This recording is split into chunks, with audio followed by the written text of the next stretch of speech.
direction, so it's moving away from us, it looks like. Now, it's that time of year with the heat and all that, and the humidity can cause it to pop up, but right now it's looking really good and feeling a lot better than it was last Friday. Oh, I never really expected it to be as cool feeling at 1 o'clock this afternoon. It was way in the upper 90s. And to be 83, 84 or so right now, and we're still a half hour away from kickoff time, it's more than I could expect. It just has the feeling of a cool September fall evening, to be honest with you, not muggy and hot. Compared to what we've saw, it's a blessed relief, and we're thankful for that. Our game tonight starting at 7 o'clock on a Friday night. We was here on Thursday last week in that game with McMinn County. Cleveland tonight is at McMinn County, and they'll play at 7:30 with the kickoff there. They did bump it back about a half an hour. Walker Valley is home hosting Polk County. They bumped that one back in half an hour as well. So you've got we're back on the regular time, and tonight after the game on Mix, we'll have the Friday night Blitz brought to you by Hardee's, but throughout tonight we'll try to keep you apprised of all the scores in our area, and it's just going to be a fun night. We'll have Mr. Patrick Spangler up here at halftime to chat about what's taking place in the first month of the school year here at Bradley Central and all that kind of thing. Earl, it's two teams. The very first team we ever played in our history was this team right here, Tyner.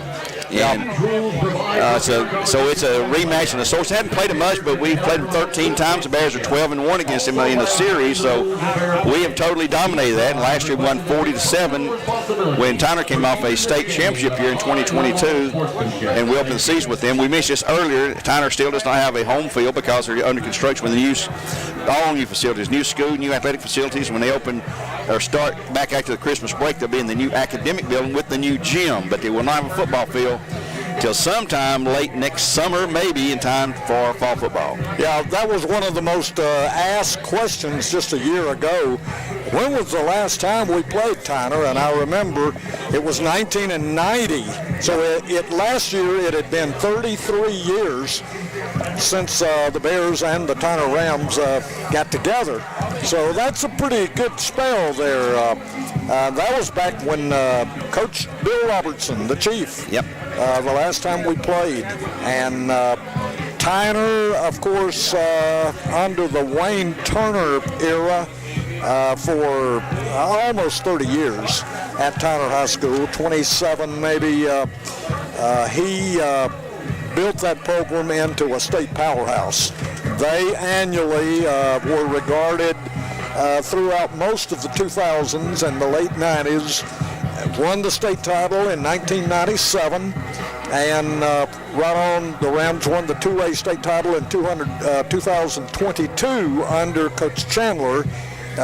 So in between the late 90s and the first 12 years or so, they were a powerhouse in 2000. No matter who they played. That's true. You could forget 2A, 3A. They're 3A right now. But Tyner would play with anybody, including Baylor and McCallie, and be very competitive. And the 2 years they won it in 97 and 2022. And each year prior to winning it, they were runner-up. So they were in a state championship game back-to-back years. But they're really a traditionally rich program down there. They lost last week 24-8 to Red Bank, who's a future opponent for the Bears. We'll see about week 6, I believe, or 6th game of the year at least. They lost 24-8. And we've seen the Bears being hit by injuries again, seems like every year. And we lost our starting quarterback, Tyler Cook, 6 plays into last week's game to open the season. He's down here on crutches. He's going to have surgery Wednesday with Dr. Spangler, repair a torn PCL and a couple of meniscus tears. Thank you there. And he'll be out 8 to 10 months in rehab. And I talked to him today, just this afternoon, actually, here at the school. And he said that he's going to hit that rehab program like a man possessed, and that's what he really wants to do. And he wants to come back because he's the number one pitcher probably on returning for the baseball team, Mm-hmm. Yep. And I have firsthand knowledge. Dr. Pat Stone, remember Dr. Pat? Oh, yeah. Okay, I had the exact same thing, a running incident, and I tore my meniscus. It wasn't nearly as bad as Tyler went through. It wasn't 3 different tears, but I had to undergo surgery and was on crutches not 9 straight weeks like I did when I was 29 with a Achilles tendon tear. Now that will put you out of commission for a while. Yeah. But I know what Tyler is looking at to a smaller degree with that meniscus. But you're on crutches for a short while, and then the key, and I know Tyler will be doing this, it's up to you once it mends on the rehab. Yeah. If you want to pitch, say in the spring for baseball season, just work your tail off, Tyler Cook, and it will come around. He said the positive thing about if he had to be injured, it wasn't his left leg, because that's where he lands in baseball and throwing. But a great kid, and I hate it for him. His younger brother, Tucker, actually finished the game last week and did quite well as a freshman. He replaced A.J. Nash, who first came in, and A.J. suffered a concussion, so he got knocked out. Yeah. So we start with 3. We're down to 1 freshman quarterback when the game is over. And this week, as everyone knows, we'll repeat it again, Cash Bandy transferred from Cleveland High School. He will start tonight's game.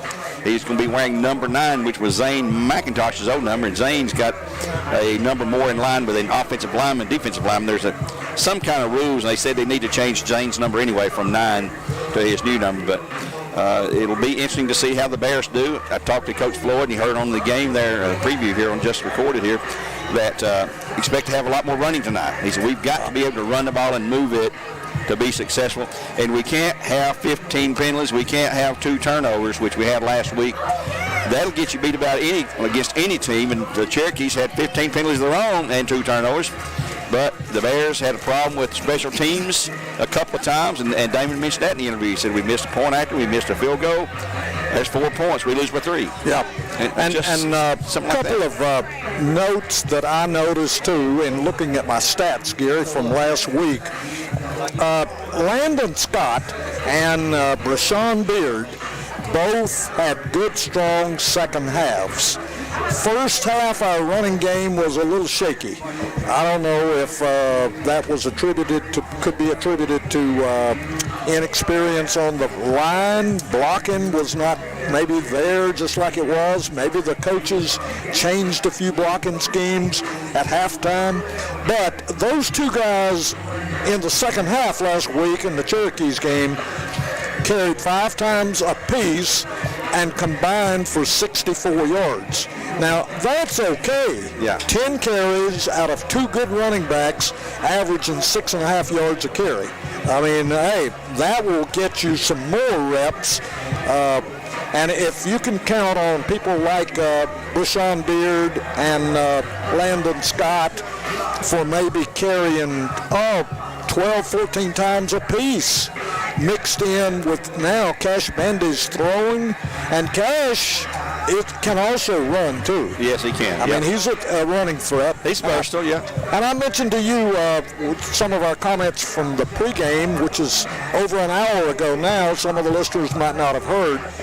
But when he came to Cleveland High School last year as a transfer, he was a 2-year starter already with experience under his belt from Notre Dame. And if you start in the Chattanooga area for any high school, you're a pretty good prospect as a freshman. And he started every year. Of course, he underwent a serious injury last year, too, which sidelined him for the season. So he's been there. But I am really thankful that the good Lord's smiling on us to get a seasoned quarterback to step in and run our offense, because the 2 freshmen basically just aren't ready for the week after week 6A type schedule that we play. But Cash Bandy, I believe, is ready for the task, and it's going to be interesting from here on. We'll see how the game plan goes tonight. You're listening exclusively to Bradley Central Football on ESPN Cleveland 101.3 on Cleveland Ford Friday Night Football. Our title sponsor, of course, is Wholesale Supply Group, which is open to the public. I'd like to remind you about our friends at the 24/7 Movement and also ATS The Bridge, as they help us with a pregame setup each week. They've got a little trailer out front there as you come in the main gate here. Join the 24/7 Movement. Make a difference, keeping drivers and passengers safe on our roads. In memory of Dustin and Brittany Dillard. Find out more at the at the247movement.org. ATS The Bridge raises awareness of the opioid epidemic, guiding people who are ready to seek treatment and encourage them to sustain sobriety once they are clean. Find out more at atsthebridge.com. Let's take a 2-minute break and be back with the Honda of Cleveland lineups when we return in 2 minutes. What if the roof that protected your home was formed with 50,000 pounds of strength per square inch? Not happening with asphalt shingles. Guaranteed with metal roofing from Best Buy Metals. Our permanent steel roofing is beautiful, competitively priced, and lasts a lifetime. We manufacture to assure the quality you deserve. Greater strength, stronger roof, Best Buy Metals. Visit our showroom or find us online at bestbuymetalroof.com.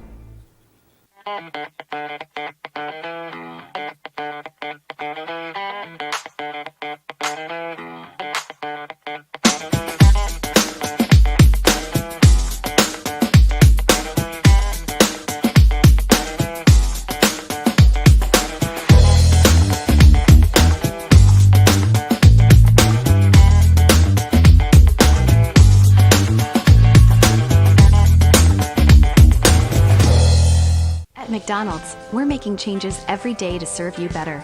It's what we're made of. And serving you better means fresh beef quarter-pounder burgers.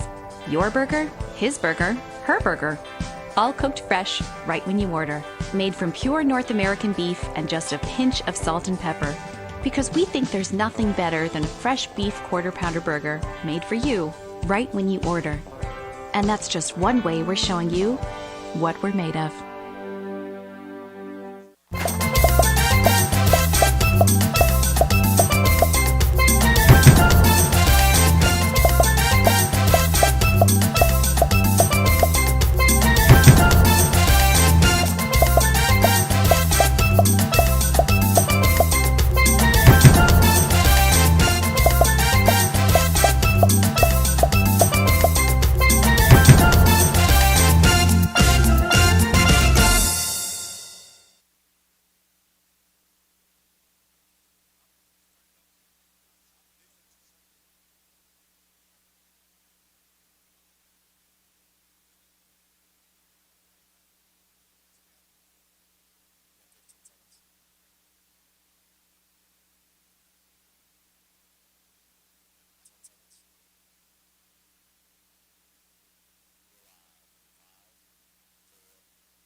Back here at Brandon Central on a pregame show. Earl's going to start the starting lineup, and the band's there, so we may get interrupted for the national anthem and the prayer, but we'll do that as it comes up, Earl. So go right ahead. All right, I'm going to start with the Bears so we can try to get it in without an interruption, and I'm going to start with the defensive 11 since they played so well. Up front, the three guys up front, number 43, Garen Rich, 6'2", 185, and a junior at defensive end. Up in the middle part will be Devontae McMillan. He is a 5'9", 215 freshman, number 34. And the other defensive end is Anthony Perez, 6'1", 185, and a junior. What are they playing right now? Sounds like our alma mater. Okay. The linebacker core for the Bears at Bandit, number 33, A.J. Bentley, 5'10", 170, and a sophomore. Zane McIntosh, one of the leaders from last year, number 9, 6-footer, 200-pound sophomore. And Wiley Suskowitz, another leader from last year and one of the leaders from last week against McMinn County. Wiley had 8 total tackles. He's number 22, 6'1", 185, and a junior. And in the secondary, you have number 5, Mason Goree, the only returning starter back there. He's a 6-footer, 150, and a senior. Number 5, Mason Goree, his brother, is at UT along with Boo Carter this year, playing for the Vols right now. Rover in the secondary will be number 4, Kenyon Phelps, 5'9", 175, and a junior. The free safety is Tay Sheehy. I think that's on the radio with Gary. Tay is number 11. He's 5'7", 140, and a senior. He's small, but he can defend and he can make some hits. Also in the secondary is Jacob Gentry, number 3. Jacob is 5'9", 150, and a senior, and incidentally, he was the leader last week on the defense. He had 10 total tackles, 5 of them solo. Good job for Jacob Gentry. And the other is the quarterback, number 0, Jake Powell. Jake is 5'11", 140, and a senior. We'll start now with the Tyner Rams and go as far as we can. We may get interrupted, but these are some guys that we don't know necessarily what position they play. A lot of these linemen will play both ways. So here we go. First of all, the skill people in the backfield, the quarterback, we expect to see the same guy starting last week, and that is Keontae Price. Number 6, he's a sophomore, 6'2", 185. Now, Tyler Anderson, who is a junior, his backup, ended up last week gaining 72 yards on the ground, so Tyler Anderson will play. At one wingback position will be Martez Mitchell. He's 5'11", 180, and he wears jersey number 3. At another wide receiver position is Jamaka Willis, 5'11", 175. He is a senior. And let's see, we've got Josiah Sutton, 5'10", 190. He wears jersey number 13. He'll be one of the several running backs that they will use, including these 3 guys. Kerante Cunningham. Now, they've got 2 of the highly touted freshmen in the Chattanooga area, and Cunningham is one of them. He's 5'10", 170. He is one of their 2 real speed merchants. Just a freshman. He wears jersey number 18, and you may hear Gary calling his name even though he is a freshman. The other freshman running back sensation is D. McNeely. He's also a freshman. He wears number 22. He's 5'9" and 180. And then you have a senior with those 2 freshmen. That's Jaden Isbell, 6'2", 230. So he's probably going to get the tough yardage up the middle. He's number 20. They're linemen, and like I said, several of these guys will go on offense and defense. First of all, at center, Davin Paisley, 5'11", 280. He is a senior. And the brother of Will Paisley of the Bears. Yep, brother of Will Paisley for the Bears. So one of the Paisley boys is going to come out victorious tonight. The other is probably not going to want to speak to the brother all weekend. So that's number 50 for the Tyner Rams, Davin Paisley. And up front, also, number 62, Chase Thompson. Chase is 6 foot, 290. They're big up front, folks. Very big. We were told that, and hey, you can see them warming up. They are big. Chase Thompson goes at 290. Jacqueline Little, number 68, up front. He's 6'1", 285. And Christian Keel up front, number 71. He's 6'3", 300 pounds.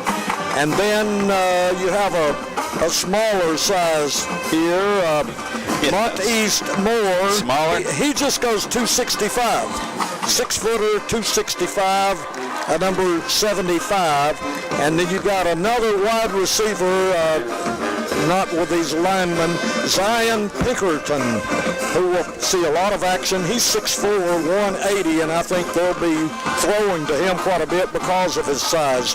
But you see up front, especially that offensive line, and some of those guys will be on the defensive line, they go from 265 to 300, with several of them being 285 and 290. Gary? That's a good look at the lineup there, brought to you by Honda of Cleveland, as it is every week. I'd like to remind you about our coach's interview, brought to you by L&B Appliance. You heard that a little bit earlier. Our Trophies Unlimited, also one of our great sponsors there. And throughout the night, we'll have some great sponsors. We want you to patronize them and let them know that you appreciate them helping us support Bradley Central football. By the way, the Cleveland game has now got bumped to 8 o'clock for a kickoff. That's McMinn, and we understand from people coming in that they had a pretty good heavy storm up that way just a little while ago, just within the last 30 minutes. So that did bump it back to 8 o'clock kickoff. That may be more of a reason than the heat. Maybe a stormy type condition up there. So we'll kick it off at 7 o'clock here. Walk Valley will still stay at 7:30 as they're home. And it like you said, Gary, it feels great here for a Friday night, late August. We can't complain a bit. So far, completely dry. We may get some spot showers, but right now it's dry. And temperature just a little bit ago was around 83 degrees. So in another 25, 30 minutes, we may drop into the 70s. Earl, we'll have a moment. The junior ROTC is coming out on the field, getting ready for the anthem and their prayer. Our Southern Heritage Trivia, or Fact of the Week, Bradley Central High School moved here. Tell us when they moved here and how old this location is right here. The new school opened, that's what they call this portion from the old school at Ocoee Middle, 1972. In fact, when the football season started, as you recall, they didn't even have their stadium ready to play for a month or more. So it was during the 1972-73 school year that this portion of Bradley Central High School opened here on South Lee Highway and moved from the one where Ocoee Middle is now. That's the old Bradley Central High School. To thank and welcome the Ram cheerleaders, along with their loyal fans, to Bear Stadium. At this time, getting ready now for our student-led prayer. One of our seniors and a basketball Bearette, Miss Avery Brewer. On behalf of the BC Nation, we would like to welcome everyone to Bear Stadium. Would everyone please bow your head as I pray? Dear Lord, thank you for this day and the many blessings that you have given us. Thank you for bringing us all together for this game. May you watch over the players, coaches, officials, and fans, and keep everyone free from injury. Fill the players with strength and courage as they give their very best, and I pray that their actions will glorify you.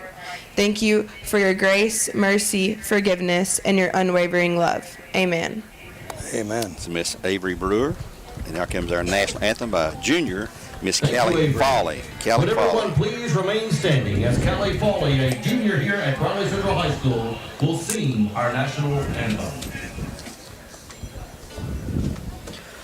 Oh, say, can you see by the dawn's early light what so proudly we hailed at the twilight's last gleaming, whose broad stripes and bright stars through the perilous fight all the ramparts we watched were so gallantly streaming, and the rockets' red glare, the bombs bursting in air, gave proof through the night that our flag was still there.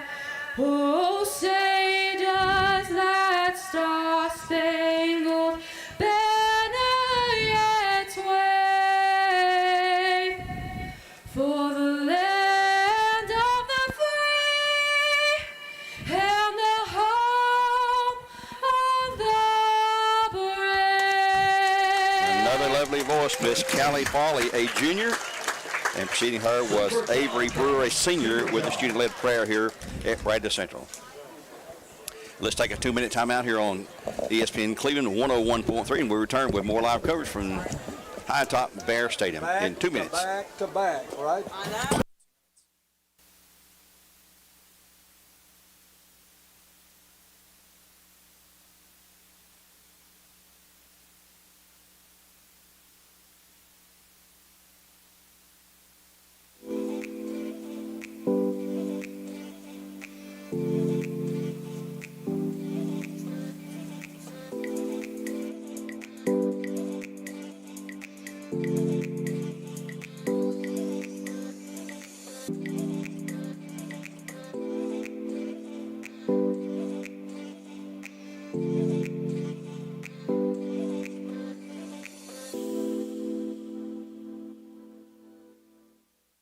Right now you're wondering, what's next?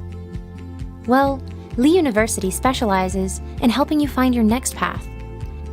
Your education. Your calling. Your faith. Wherever you feel led, we know you can make a difference. That's why your Lee family will be with you to guide the way. No matter what twists and turns lie ahead, you can expect something great from Lee University. McDonald's is honored to serve our communities. McDonald's would like to give the opportunity to come join their team at one of their 11 locations. McDonald's has 5 locations in Cleveland and locations in Athens, Sweetwater, Madisonville, Etowah, Ocoee, and Ottawa. It's as simple as texting APPLY to 38000 or dropping by one of their 11 locations for an application. They offer flexible schedules, tuition assistance, and competitive wages. Come join the winning team at your local McDonald's. My thoughts are with you, holding hands with your heart. See you, only flute off your love. You remember how the new love was here to stay.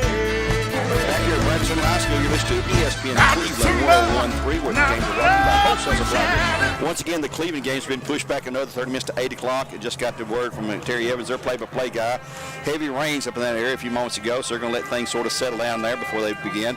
And probably some lightning mixed in with that, too. We've seen way off the distance here a while back, not recently, but a while back, some flashes of lightning around us. And, you know, if it gets so close, the officials take control of the game once it's handed over to them, and they will determine if it gets within so many miles, and I forget what that exact distance is, that you will not play outside due to safety concerns for everyone.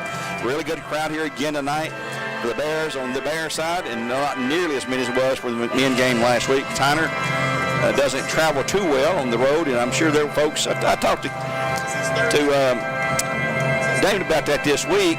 By the way, he had a birthday yesterday. We won't tell anybody how old he is, which I don't think it's 40, right, one below 48, but we won't say exactly what it is. But don't want to give it away. I mean, I said, Coach, how would you like to have to travel every single game, not have a dressing room, load up the equipment, load up every single thing? And right now, we're getting ready for the coin toss brought to you by Springdale Heating Air.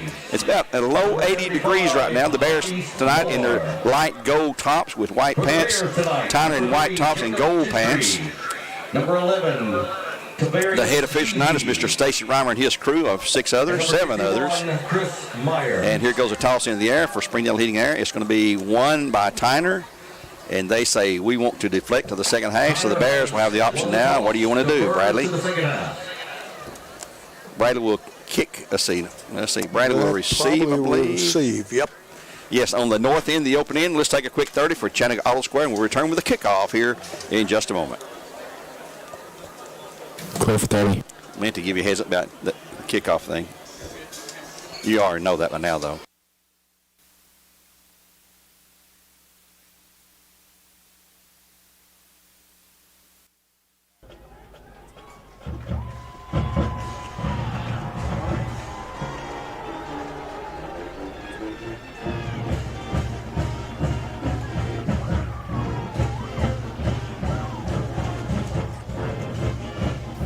I don't know about you, but I just get fired up, excited when they run through the banner and all that, and the band's out there.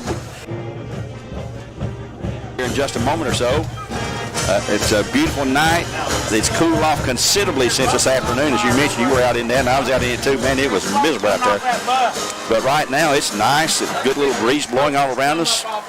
And hopefully the rain will stay away. And it looks like, looking at my map on my phone here, it looks like we're in good shape as far as the rain goes. Yeah, if we can dodge the showers for the next 2.5 hours, this temperature, I keep saying it, but hey, we couldn't ask for any cooler temperatures with the cloud cover over us on August 30th when it's been hot, extremely hot, prior in the week. But it's dog days of August right now, and that's okay.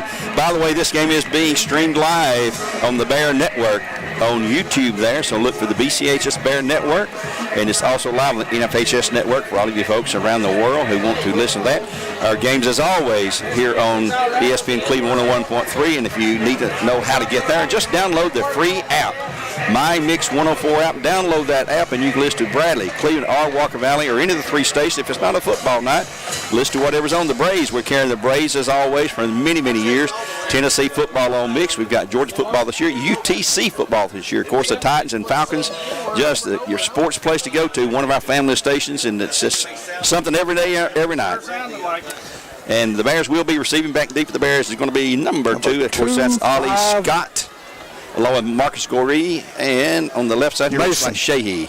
Mason Goree, yeah, Mason. Yeah, we'd like to have Marcus back. Marcus is doing his thing at UT. Not good. They'll play tomorrow at 12:45. They'll be on Mix 104.1 with all the pregame, pageantry, and postgame and everything. So getting ready to kick off is going to be number 77 for Tyner. That will be Lucas Thomas. He is a freshman, a big lineman, about 300 pounds looks like.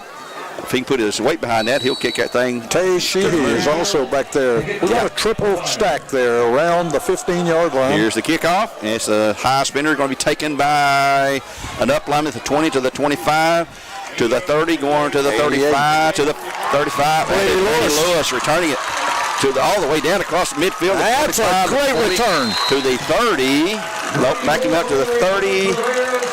It looks like Brady Lewis from about the 20-yard line. Yep. One of the upbacks took it. And a nice return. He is extremely athletic. If you heard Coach Floyd talk about him this week, he can play about any position. So and Brady got 3 or 4 excellent blocks between the 30 and midfield that sprang him there, and that's a great return to get started at the 38-yard line. Great field position for the Bears. Opening up the first drive, brought to you by First Horizon. We appreciate First Horizon, a bank near Key Street, or near Chick-fil-A on Key Street and at 25th Street, Chambliss. Here come the Bears. At quarterback is a newcomer, the senior, Chase Bannon. They've got officials huddling up right now for some reason. And now let's spread back out. The Bears with twins either side. Strong side to the far side, to the right side. In the backfield is Landon Scott with Cash Bandy. The first snap to him, he'll drop back to pass. He's looking down the field, throwing across him. It's going to be tipped, or too high for one Bear and too low for another. It's intended for number 6, I believe. Stovall. That's Tyrese Stovall. Yeah, Tyrese. A little too high for him, and he's 6'7", so you know it's a little too high. But he had a Bear receiver in behind him. Probably it was Jake Powell there. 2nd and 10 coming up for the Bears. Just underway here on ESPN Cleveland 101.3. Glad to have you with us here tonight. Brady will spread it out. Scott stays in the backfield. Man motions Brady Lewis. As a high snap, Bandy pulls her down, keeps it himself. He'll go forward for maybe a yard. It's going to be 3rd and long. Bandy. Maybe no gain. No gain on the No gain, yeah, no gain. Tackled by number 13. Yep. Snap was high. Yeah, that get your timing off just right off the bat. You just can't do that. 3rd down and 10 for the Bears. Getting set to go. They're looking to the sidelines. They're going to signal in a lot of plays now. I'm sure Brady will flip the receivers to the far side. It's Mason Goree going over there, along with Ollie Scott. This side's going to be, I can't see the number there. It looks like, it's Stovall on the outside here. The snap, and it's a bad snap all the way through Bandy's hands. He's going to pick it up and try to get rid of it. He's going to right there, and he's going to get rid of it, and he's going to get hammered back here. And yes, baby! Stovall. And he caught it. Yes. What a catch. What an effort by Bandy, and what a catch by Stovall, who somehow come down. All of his body was out of the bounds except his toes. And let me tell you, that's making something out of nothing on the part of Cash Bandy and Tyrese Stovall. It was a fabulous catch, and Chase Bandy did everything he could to avoid being tackled. Finally threw it on the run, and it was right on the money to Big Stovall. 16, and there's another bad snap. Bandy back. He's going to have it and lose it. It's going to be tackled for a huge loss now. We're having trouble getting a connection between the center and Bandy is pounding his helmet like it was his fault. That was a 16-yard pass completion for 1st and 10 for the Bears from the 38 to the 22. Now it's going to be a loss back to the 20 or 31, so that's going to be a 9-yard loss. Going to be 2nd down and 19 to go. Trips to the right side for the Bears. Now Stovall out here alone to the left. Snap to Bandy. This time's a good one. He'll hand it off to man in the middle. That's going to be Landon Scott, and he's going to lose a handle on it and a fumble. And I believe Tyner has it. Bears have an issue hanging on last. Yes, they do. So the turnover here at the 25-yard line gives Tyner field possession in their first drive of the night. Brought to you by First Horizon. And goodness gracious, we don't need turnovers. Had 2 last week. We've had snapping issues here, but that was just a good snap. Had a good handoff to Landon Scott, but he fumbled it right there in the middle of the line when he got piled up in there. And everybody goes for try to take the ball away every time. That's the way they tackle anymore. First attempt for the Rams. Let's see who's going to be the quarterback for them. Looks like, I can see his number. It's going to be Keontae Prince, number 6, or Price. He will take the snap, and he will keep the pass out in the flat. It's going to be complete to the 30, to the 35, and brought down after a first down gain out to the 39-yard line. So a big pickup from the 25, a 14-yard gain to Dion Edwards, I believe it was. Number 9 on the reception from the quarterback, number 6, Keontae Price, who is a sophomore. He started last week. He's relieved by Tyler Anderson. I don't know if that was due to injury or due to his play or what have you. Twins right side for the Rams, single man left. High snap, pulled down by Price, hands off the man in the middle, and he will be hit. That's one of the freshmen, number 22, D. McNeely, who will pick up, let's see, a gain of, no gain. Second and 10, no gain on that. That's number 22, D. McNeely on the carry. No gain on 5'9", 180. Second and 10. We're at only 9:33 to go in the opening quarter of play here. The Bears turned it over on a fumble, and Tyner picks up 1 first down. Puts a man in motion left to right. And now we got a flag or time. Penalty flag on the play. Penalty flag, a procedure on Tyner. I didn't see the flag. It's on the far side, I think. Illegal motion. The man in motion looked like he was okay, but the 5-yard mark off will push it back, make it 2nd and 15. Now back at the 32-yard line for the Rams. Down and 15 for the Rams. 2nd and 15. Passing situation you would suspect for the Rams. Bears in man-to-man coverage in the backfield, looks like. And here's another flag, and that's going to be, it's got to be on Tyner. And it is on Tyner, another illegal procedure, another 5-yard mark off. On the play once again. To make it 2nd and 20. Prior to the snap. And they are an inexperienced team. On the Rams. Bears are inexperienced. We're going to feel sorry for them? No. No. Not after we had racked up 160 or so yards and penalties just a week ago. Back to the 27-yard line now. 2nd down and 20 to go for the Rams. Bears would like to get a good opportunity to get the ball in good field position, maybe get a turnover here. Same formation. The left guard turns around and says, okay, are we good now? And here is the snap. Price back, looking to throw long. He's going to roll out and run it now. And he's going to get yards to the 30, to the 35. And he was be smart. There's a flag in the backfield. He got it out to the 36-yard line. He went down himself after a 10-yard gain. The flag's going to be thrown by one of the back judges. And he's going to report to the man in the white hat, and they're going to tell us what that flag will be. And it's going to be a penalty on, it's going to be holding. It's going to be on Tyner again.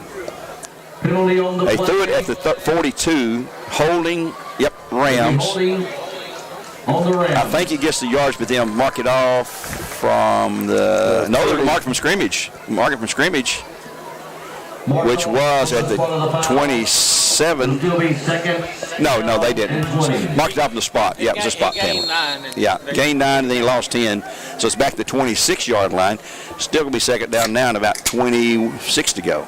3 quick penalties against the Rams. Consecutive. Yep. Even. And I feel sorry for these guys because they don't have a home field. That's just got to be tough. I mentioned that earlier, and Dame said, I don't know how you handle it.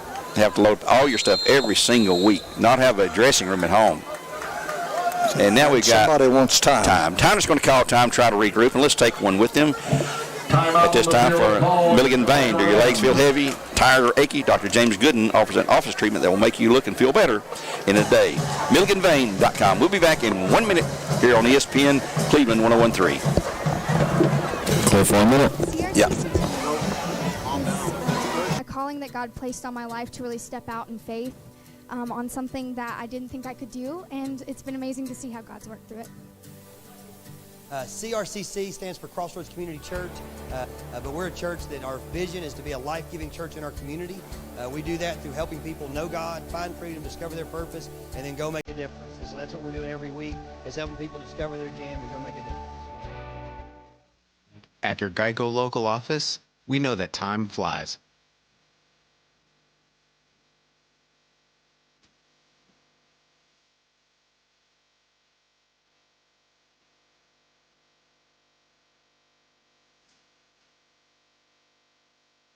But when you bundle your coverage with Geico, you could save money all year long. Contact your local agent to get personalized service and even more savings. By Price to a receiver, and he gets some pretty good yards, but still going to be 3rd and 9 from the 26 out to the 38, a 12-yard gain. It's way short of a first down. 3rd and a long 9 to go. Big play for the Bradley defense right here.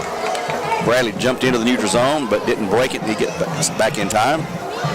Price looking inside him, changing plays now at the line of scrimmage. He will back into the shotgun again. In the backfield, that freshman running back, D. McNeely. Price, a high snap nearly over his head, hands it off to McNeely going to the left side. He's to the 40 to the 45. He's going to have the first down at the midfield, 45 and on down. There's a flag. There's another penalty on the play, and that could be blocking the back. At the point of the tackle nearly, but it could be that or a face mask. Let's see. Ball penalty thrown down to 45. That's one of those speedy freshmen again. Yes, it is. D. McNeely. Here comes a call from the officials after they confer. Holding on Tyner. That's a 4th penalty already, or 5th? 4th. 2 of them are major. I think they'll give him the game. Yeah, they're marking off in the spot. 45 back to the 45. They're on 45, yep. So he gained from the 38 to the 45. That's what, 12, 17-yard gain, and then they'll lose 10. Still going to make it 3rd and a long 3, or a long 3, long 2, let's call it, and a short 3 as they get the sticks placed finally. So let's see if the Bears can bow their heads and hold them right here. Price set for the snap. He'll have it. And he will keep it himself and move forward, and he will be stopped, and he will not make it. It'll be a 4th down. Big stop in the middle that time for the Bears by number 33, A.J. Bentley, among others in there. By number 33, Jacob Gentry on the play. We called Jacob's name a lot last week. Hope you heard an interview this week with Tay Sheehy, one of our captains. And, man, I worked the sideline change with him Monday night, and, man, I can see why he's a captain. Super good kid. Well, they repeated the down. Now it's 4th down. My bad there, folks. I thought it was going to go over. It is 4th. Now time's going to be called by Tyner again, so they burn 2 timeouts here. Trying to get the Bears to jump, I think. We'd like to take this opportunity. So let's see. I think we'll send their punter in here. Let's find out. We'll keep it here this time. Just come out of a break here. I think they're taking. I tell you what. Let's take a quick 30 here. Ephraim and Kyle back in the studio. Let's take a quick 30-second here on ESPN Cleveland 101.3. Back in 1.5 minutes. I am Cleveland Yeah. Ford. I am Cleveland. I am Cleveland Ford. I am Cleveland.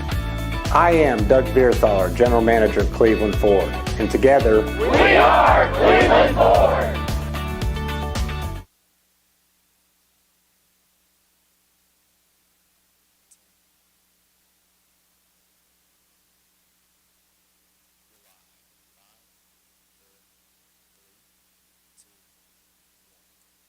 What are you seeing so far from either team? Well, I see that they're big up front, Tyner is, and they do have some speed.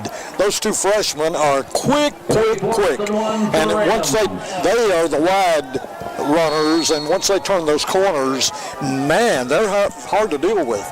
Bradley short of blitz. Here comes the carry, and he will not get it on 4th. Oh, there's another flag coming in there. On 2nd effort, he's going to have the first down, but let's see what this flag is. Another flag on Tyner for holding. It's on Tyner. And that's an illegal block, I believe. Flags on the play. And that's going to wipe that first down out. He was initially stopped like you called, Gary, but 2nd effort, he got a couple of more yards. And the coach is pleading with the official on that side who threw the flag. Back it up to the Tyner 41-yard line. We're going to repeat. Fourth down. Now, though, it's fourth and a long 6 to go, and now they're going to send the punt team in. This is going to be punting, looks like. I believe the call was assisting the runner. Number 4. Not sure. They got these small numbers. That's not number 4. Number 4 is on the line. I see him now. Back deep for the Bears. Number 22, Wiley Suskowitz, who returned punts last week. Back deep to receive. See if we can get a bad snap here, guys. Here's a snap. That's a good snap. The punt, it's a floater. Going to hit at the 32 and roll, and Wiley's going to maybe pick it up. Yes, he will. At the 12 to the 15, and he's going to be hammered. And I thought they threw a flag, but maybe not. At the 18 of Lee, where the Bears have it, 1st and 10, make it the 19. Bears take over 1st and 10 for their second drive of the night. At the 19, their first one ended in a fumble down the 21-yard line in Tyner territory. For the Bears at the 19-yard line. So the Bears trying to, and they were moving the ball good. Had a remarkable play between Bandy and Stovall. Tell Tyler to come here. Rich. And the Bears are set to go. Bandy in the backfield. And this time we will have number 23, that's Brayshawn Beard, who also came from Cleveland High School during the offseason. Man in motion, right to left. Cash all kind of time. He's going to throw it out long, and it's going to be overthrown, incomplete. It'll be 2nd and 10. Had Brayshawn Beard out there, and Beard probably knows Cash better than anybody on the team because he played together at Cleveland High School.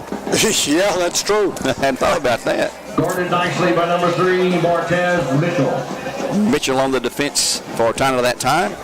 We're at 6:09. Clock stopped. The incompletion. 2nd and 10 for the Bears at their 19-yard line.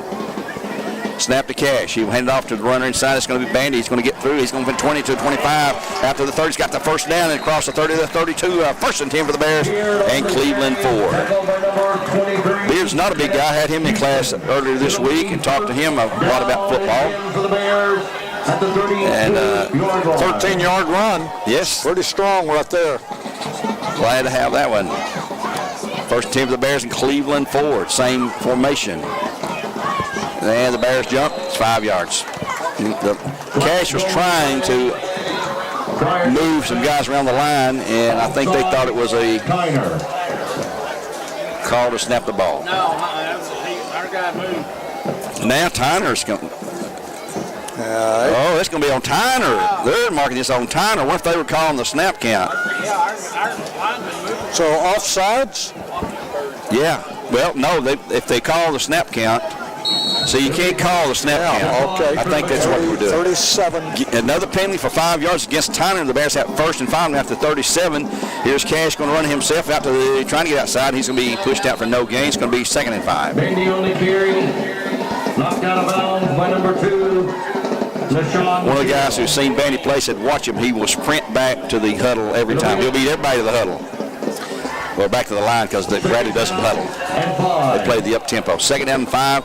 Looking to the sidelines, getting the play signal in from two different coaches for the Bears. One of them's a decoy and one is the actual play. So here we go. Spread formation continues. Brady Lewis in motion, the right side. And there's a flag, whistle it dead. Another flag on the play. It's on the Bears. So we're going to give away the penalty right back. Prior to the snap. Bears first penalty. Yep. 5 on Tyner. My goodness. 6 on Tyner. Man, we just had all this last week. We don't need this. At least we're up on the good side of that, 6-1. That's an LB Appliance penalty as well. Need to be saying that for Josh out there. Josh Taylor and the guys. L&B see them for your appliance needs, new, used, or service. The snap, high snap, out of Cash's hands. He's going to have to go back and fall on this for another loss. Man. The snap is just not good. No, it's not. And he will lose back to the 22 from the 32. Be 2nd down, 10-yard loss. 3rd and 20. 3rd and 20. We had a 5-yard penalty against him, a 5-yard penalty against us. Now a 10-yard loss on the bobble snap. The snaps are coming in too high. Twins either side now. Looking to the sideline once again. Will they change the play? Nope. I think they're going to stay with what they have. I don't know what these signals are, but Bandy set. Here's a snap. He's back. He's looking. He's going to throw it high, and it's going to be intercepted at the 46 by number 3. That's going to be Martez Mitchell. Has a high floater there and had plenty of time to get on that. So another turnover for the Bears. That's 2 here in the first period, coming at 4:42. Let's take a quick 30-second timeout here on ESPN Cleveland 101.3. We'll return just 1/2 minute. Play for 30 seconds. I could have intercepted that, guys. Yeah. Man, that was ugly. Ugly. Well, Tyner did bring a band. I just seen him come in. That's a big old band, ain't it? Yep. 15. Okay. 48-yard line. 10. We're live in 5, 4, 3, 2, 1. Back here at Bradley Central on ESPN Cleveland 101.3. Tyner now 1st and 10 at 48 after the interception. The Bears with 2 turnovers, a fumble, and an interception here in the first quarter. Handoff to the Price keeps it, and here is going to be a good takedown there by Sheehy. Tay Sheehy, and nails him in the backfield. We had the runner nail even a deeper loss, but they got the pass away, and he's going to lose 1 yard. Let's call it 2nd and 11 at the 47-yard line now. Tay Sheehy, Tavis Sheehy. We call him Tay. He was this week's Player of the Week, one of our captains. Like I said, just a super, super good kid. Very encouraging, very positive about everything. He was really cheering on the JV team, which also beat McMinn County 26-21 Monday night. We'll have the update, hopefully, if Andy Jenkins is listening, send me some updates on the middle school report. I covered both JV games last night. They beat Ocoee Middle quite handily last night. Hand off to one of those freshmen in the middle. He will just lower his head and gain maybe 2-3 yards to the out near midfield, but I believe he's shy at the 49. We call it 2 yard gain. 3rd and 9, and that was McNeely, I believe, 22. One of the young freshmen for the Rams. Clock's at 3:48 and running here in the first period. No score in the game. No score. Got to keep my wife happy. She complains I don't give the score enough. Bradley jumps into the neutral zone. 5-yard penalty on the Bears. And my goodness. All sides on the Bears. I'm afraid to even think about how many penalties we had already. Shoo, Lordy. 6 on Tyner, 3 or 4 on the Bears. We're still in the first quarter, 3:40 to go. Makes it 3rd and 4. That doesn't help the Bear cause defensively. The Rams now.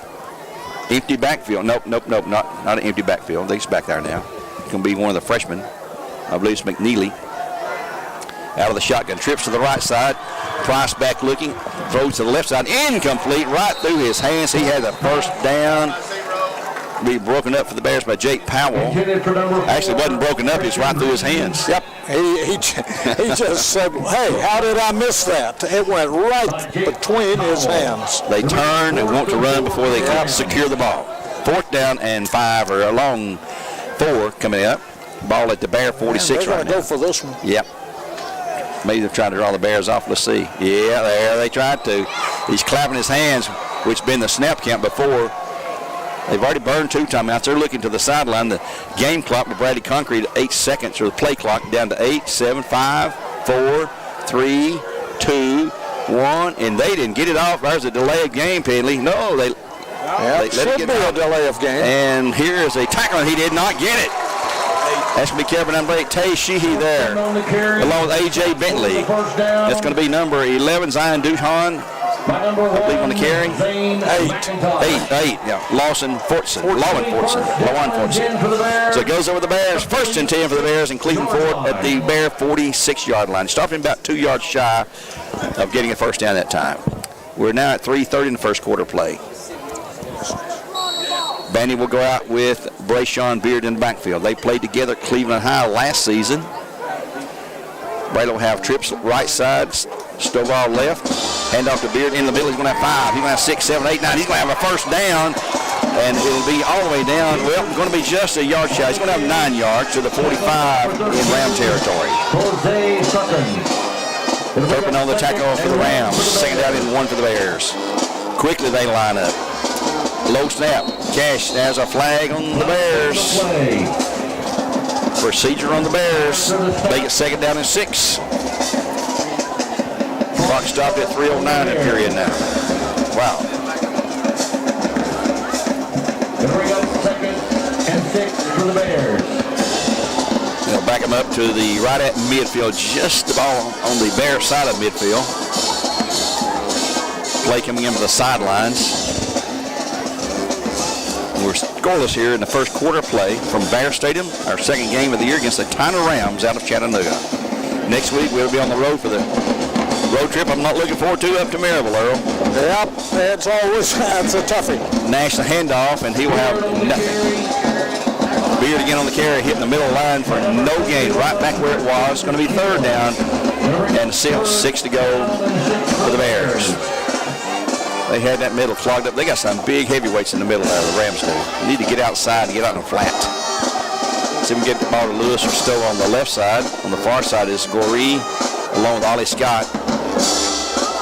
Cash pass going to be complete to Stowe. He's in the midfield. Going to stumble and fall forward. Nope, going to have a few yards, but short of the front. Trying to say 4. It's going to be short by 3 yards. Give him 2 yards. Give him 3. Still 3 to go, though. 4th and 3 for the Bears at the Tyner 47. And I think the Bears will go for this. Lewis going to the far side as a wide receiver. We also have Goree over there. The snap on a running play. He's going to hand off up the middle. He's going to get it. He breaks free there and gets good yardage. That's going to be Beard down across the 40 to the 37-yard line for a 1st and 10 for the Bears in Cleveland Ford. So a 6-yard gain, I believe it was, Earl. 47 down to the 42, 5 yards. Bears quickly. Here's a snap. No, Cash keeps it. He's going to roll out. He's going to have 5. He can have 10. He'll take a slide and have another 1st down for the Bears down to the 26-yard line. Cash Bandy showing some speed there and very deceptive in the handoff procedure. 1st 10 for the Bears again in Cleveland Ford at 1:58 in the period. Official take a time. 16-yard run for Cash Bandy. And now nothing, not going to stop play here. Just trying to get things reset, I guess. So the Bears 1st 10 at their 20 at the Tyner 26. Need to cash in this drive, boys, and hang on to that ball. Snap to Cash. He'll hand to Beard. He'll hit the right side. He'll have 1, 2, 3 yards down to the 20. We'll have about 6 yards or 5 down to the 21. Chaz Craig on the tackle for the Rams. Gain of 5. 2nd and 5 coming up. Now the ball right at the 21-yard line in Ram territory. We creep closer to the end of the 1st period.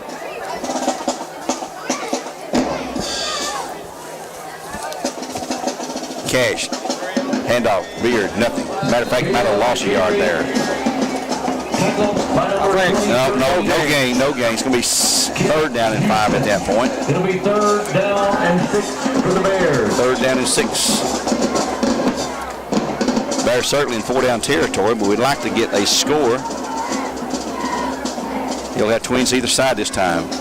Bandy set. The snap. He's back looking left, throwing across mid. Complete. There we go, baby. There it is. Mason down to the 12, maybe 11-yard line. 1st and 10 for the Bears again in Cleveland Ford. 51 seconds down the period. Bears driving to the close end, the bowl end as we call it here in our bowl. I'm going to mark that about the 12, Gary. 1st down and 10. Bears set. Handoff. No, Cash is going to keep it himself. He's looking to throw it. Little pass out the flat's going to be complete to Goree. Gets free from one guy to the 10. Down inside the 5, I believe. Yep. Not a 1st down, but he got good yards down. He's going to mark out at the 6. From the 12 to 6, a 6-yard gain. That's Mason Goree. 2nd down and 4 at that point. They can get a 1st inside the 2. Correction, the 11-yard line. Clock now at 36. It did stop the out-of-bounds play. Going right to left on your radio dial if you're watching on NFHS or the Bear Network. Here's a handoff this time. It's going to be a touchdown for the Bears that time. Kenyon Phelps, who came to us from Alabama, and a score for the Bears at 25.1 seconds in the period. Bears up 25-6 on the Elvis Ace Hardware scoreboard. The PAT attempt will be coming up by number 80, 88 Noahs. Brady Lewis is going to hold it. And this will be Holden White, the sophomore, to kick it. Here's the snap. They placed in that kick. It's good, looks like. No, it went left. No, it's no good. Bears continue to be plagued with special team problems there on the kick. Timeout on the field. Let's take a 30-second break at 25.1 in the period. Be back here on ESPN Cleveland 101.3 with games provided to you by Wholesale Supply Group. Back in 30. What for 30 seconds. Yeah. Was formed with 50,000 pounds of strength per square inch. Not happening with asphalt shingles. Guaranteed with metal roofing from Best Buy Metals. Our permanent steel roofing is beautiful, competitively priced, and lasts a lifetime. We manufacture to assure the quality you deserve. Greater strength, stronger roof, Best Buy Metals. Visit our showroom or find us online at bestbuymetalroof.com.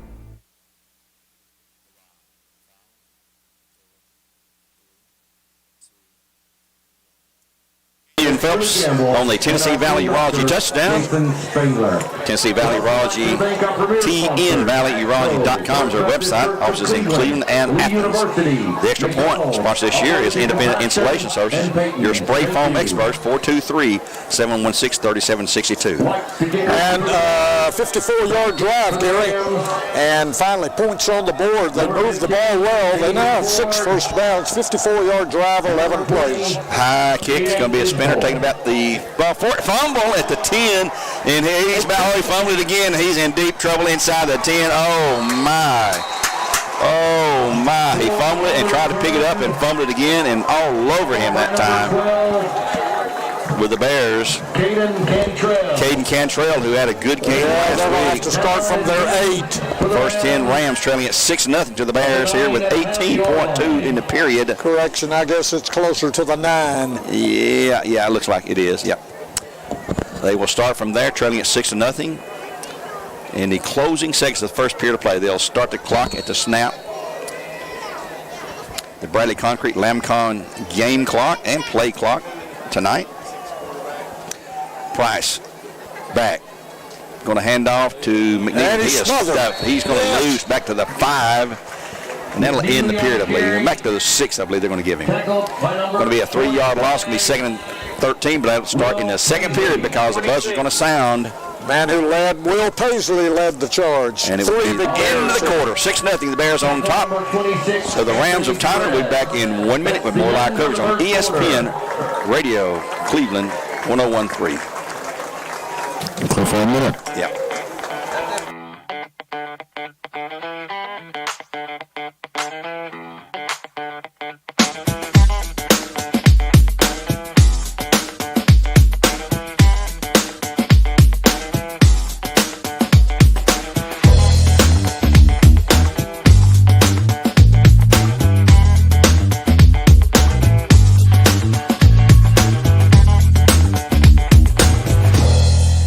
McDonald's, we're making changes every day to serve you better.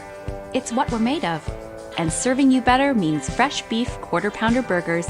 Your burger, his burger, her burger. All cooked fresh, right when you order. Made from pure North American beef and just a pinch of salt and pepper. Because we think there's nothing better than a fresh beef quarter-pounder burger made for you, right when you order. And that's just one way we're showing you what we're made of.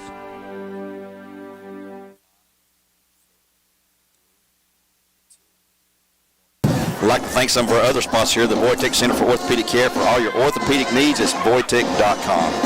Also, Dale's Heating Air, our great sponsor, been with us for a while. You can reach them at justcalldales.com. Chick-fil-A on Key Street, before the game, after the game, at Key Street and Paul Huff, anytime except Sunday, because they're faithful to their beliefs and they're closed on Sundays. Chick-fil-A, multiple places around Cleveland. And Crown, your Jeep and Ram headquarters in Southeast Tennessee, I-75 at exit 20. Here we go with Tyner, second down in 13 to go now from their 6-yard line as they batch the kickoff. High snap, pull down. Here goes McNeely to the right side. He's got some yardage out across the 10 to the 15 or so. Going to be second down and still about, or third down, about 4 to go for a first down. Bears would really like to hold them here. Yeah, have great field position. Hold them. right at the 15, so we got 3rd and 4. 9 on that, but they lost 3, so a net total of 6. And the 2 plays. Beautiful night, weather night. We were really worried about the heat, but man, we were worried for nothing. Cleveland game's not kicking off for another 25 minutes on Mix 104.1, our sister station. Walker Valley has just kicked off on 99.1 as they host Polk County. High snap to Price is going to mess up his timing. Pass incomplete out there. He had a guy there. And they're going to have to kick it, Gary. That was intended for number 31, Brandon Lyons, and Jake Powell again, the man on the corner there. They'll have to give it up. With 4th and 4, they will punt it away, so the Bears may rush the punter here. I think a try rush. For the Rams. See what they can do. For the Rams.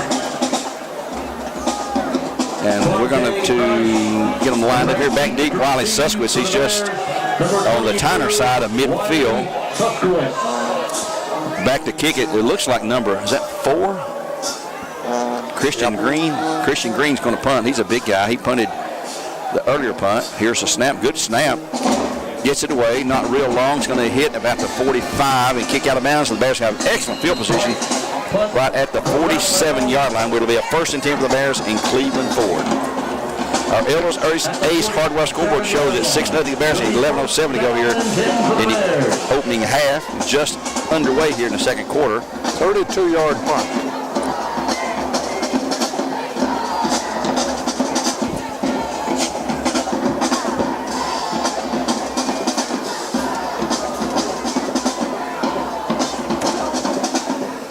Bears set to go.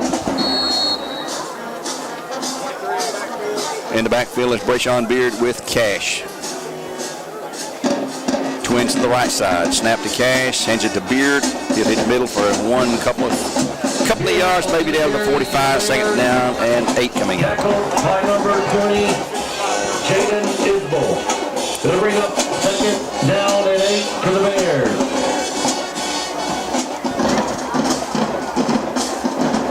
On 2nd down and 8, probably a passing situation. Stove off to the far right side. Mason Goree tucked inside of him. Well, Brady Lewis on the right side out deep. Here's a pass to Lewis. He'll catch it but fall down immediately for a short gain down to the 40. Gain of 5. Yeah, for the 3rd and 3 after a 5-yard gain. We'll bring up 3rd down and 4 for the Bears. 3rd down and 4 coming up here. We're at 6-0 Bears at 10:15 now in the opening half. Bears on the road to Maryville next week, taking on the Rebels. And Earl, I can't remember the last time that Rebels lost 2 games in the same season to the same team. I think it's been since the early 2000s, over 20 years, I believe. And here's the Bears on the snap. Trying to get outside his Beard. He's going to be wrapped up and thrown for a loss. Finding Harv just can't get there. He'll be back to 43-yard, and he will lose 2 yards to the 42. It's going to be 4th down and about 5 to go now. 4th and 5.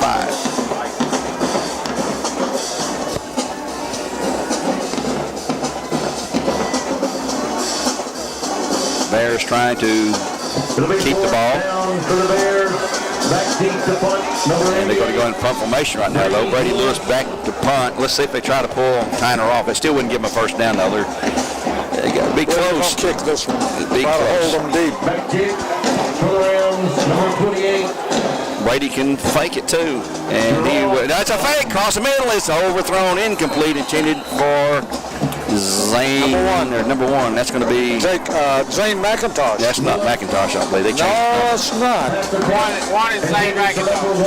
One, Joe says is Zane McIntosh. Zane McIntosh. It is now. That's his number.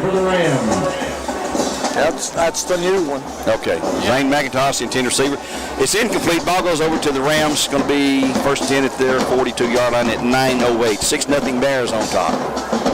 Yeah, I was talking to Damon. He says, we're the only ones that's beaten Maryville in the region, in one region, in over 20 years. I don't think they'd lost more twice in the same season to anybody until the Bears beat them last year on their way to the semifinal run. Lone man far out to the right side, double stacking on the left side for the receivers. Price is quarterback. Back, looking, retreating. He's going to be chased and going to just throw it into the ground. It's going to be, he was going to go get sacked if he didn't do something. It's supposed to be 2nd and 10. He just was way back down the field, about 20 yards back down there near the 25-yard line. By number 28, Brandon Dalton.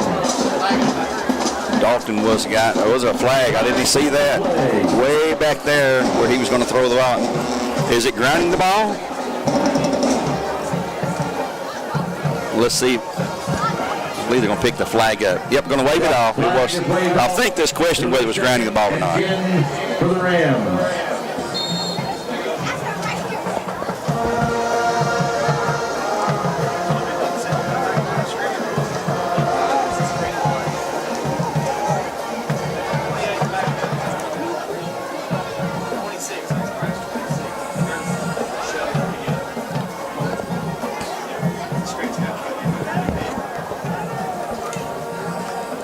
Here we go on the snap. Back to pass. Price again in the pocket. He's going to be hit just as he starts to throw it. It's going to be a dying duck. Incomplete. He had no chance of completing that. He had 3 guys in his face there intended for Christian Green, so it's incomplete. Going to be by number 45. 3rd down and 10. Ball still at the 42. Clock stopped again at 8:57. We'll give you scores throughout the evening as we get those. There's probably weather delays all around the area. In the Chattanooga area and up north of us. We know the Cleveland game got bumped to 8 o'clock. 30 minutes first by Heaton and 30 minutes again tonight right before kickoff due to the storm and the rain. Price claps his hands. He's back being chased, running for his life, going to throw it out and just throw that one away into the stands. Nobody out there, but he's probably out of the tackle box. They're going to talk about it here. Let's see if they're going to throw a flag. 2 officials and one of the side judge over there talking to the head referee. It's going to be 4th down no matter what. I think Brady would decline the penalty if it was against him. No flag. So back deep to punt. Number 6, Quante Price, the quarterback's going to drop back to punt. Ball near hash marks on this side, on the Bradley side. Back deep. Wiley Susque's about the 25-yard line. He's going to move up. Bradley's letting the ball hit and roll, and we've not caught the ball on the fly yet that I can remember. Here's his punt, and he won't catch this one. He's going to hit short and kick sideways and kick out and be down at the 33-yard line. The Bears will take over. 1st down 10 at their 33 at 8:42 to go in the half. 6-0 Bears on top of the rounds, and we'll return in 1/2 minute. Yes. What if the roof that protected your home was formed with 50,000 pounds of strength per square inch? Not happening with asphalt shingles. Guaranteed with metal roofing from Best Buy Metals. Our permanent steel roofing is beautiful, competitively priced, and lasts a lifetime. We manufacture to assure the quality you deserve. Greater strength, stronger roof, Best Buy Metals. Visit our showroom or find us online at Best. Out the right side, pass going to be complete from close to a first to Ollie Scott. First and 10 for the Bears. Out to the 45. Yes, 1st and 10 for the Bears in Cleveland Ford. So a gain of 12 from the 33. Well, back it up. They backed up to 45. Gain of 11 to the 44. Still a 1st down for the Bears. They'll have twins either side this time. Nash, Cash Bandy back. Rolls to his left, looking, going to throw it, and probably just going to throw it where it can't be caught by anyone. Yep. Rather than take a loss, he'll fire down the bounce. It's going to be 2nd down and 10 coming up at 8:11 to go in the half. Bears be on the road to Maryland, back here for another home game with Walker Valley, who is hosting Polk County tonight. That game is underway on our sister station, 99.1. Cleveland be on Mix 104.1. Coming up about 15 minutes from Athens, from the reservation they call that. Bears with trips to the right side. Cash Bandy looking left, throws across the middle, going to be complete, and a good catch. Stovall, he's tripped. Oh, he's going to be tripped by just a fingernail. But he'll have the 1st down for the Bears down to the 31. 1st and 10 for the Bears in Cleveland Ford. A big game at that time. 13 yards. And that almost off to the races. Yeah, just about. Got tripped up by his foot, and he had his balance for a moment, but couldn't maintain that. Trips again, same formation. Nash this time hands off to Beard. No, Nash will keep himself. He'll go to the 27 or 8 before he'll slide down after a short gain. It's going to be 2nd down. And let's see. Let's call it a gain of 3, 2nd and 7 from the 28. By number 13, Jose Sutton. Josiah Sutton on the tackle that time. Who carried that? That was Cash Bandy. Cash quarterback. Cash Set, back, looking, throwing to his right. It's going to be nobody there. It's going to be third down. Brady Lewis, he turned the wrong way, turned inside rather than outside. Little mix-up there. It's a learning curve for a lot of these guys here. Brady just came to us this year from Cascade High School over in Portrace. Cash Bandy across town. Kenyon Phelps just scored a touchdown from Alabama. Twins to the left. Bandy will head off to Beard. He's strong. He's through the middle. He's got to the 25, to the 20, to the 15, and on down to the 13, I believe, with the first and 10 for the Bears, and Cleveland Ford strong power running, Earl. So far, Gary, Rashawn Beard is developing into our primary running threat. He's looking good in this game. Yeah, strong, hard running. Takes a lick and keeps on. The first guy doesn't get him down. First and 10, the ball for the 13-yard line for the Bears, trying to cash in and get another score here. They'll go back to Beard again. He'll hit the middle, right up the middle, down to the 5 or so. The line just keeps pushing. He's all the way down. Good gain from the 13 down to maybe the 6 or 7. He's second down. Gain of 7, second and 3 coming up at that point. Ball at the 6-yard line in Tyner territory. Bradley is knocking on the door of another score, leading at 6-0 at 6:58 with a clock running. The snap. Beard again takes it. He'll hit the middle, and he will go into the end zone. Touchdown, Bears, at 6:47 to go. Beard from 6 yards out pushes it in. Another Tennessee Valley Urology touchdown for the Bears. We'll have an extra point attempt for Independent Insulation Services, your spray foam experts. We can reach them at 423-716-3762. Elder's Ace Hardware scoreboard shows it 12-0 Bears. They're going to go for 2 here to try to get to a 14-point lead. Landon Scott in for the Bears. Beard will get a breather. He is a workhorse on that drive there. Cash Bandy with Stowe out wide left. And out wide right is Masonville Reed, but they will. It's a double reverse, and into the end zone is, yes, Ollie Scott for 2. Took the double reverse there. Nice handoff to the quarterback to the running back, then he'll hand it off to Ollie working at the wing. So at 6:47 to go in the opening half, 14-0. The Bears on top of the Tyner Rams, and we'll return in 30 seconds with a Bear kickoff. Metal Roofing from Best Buy Metals offers the long life of a kicker with the strength of a linebacker.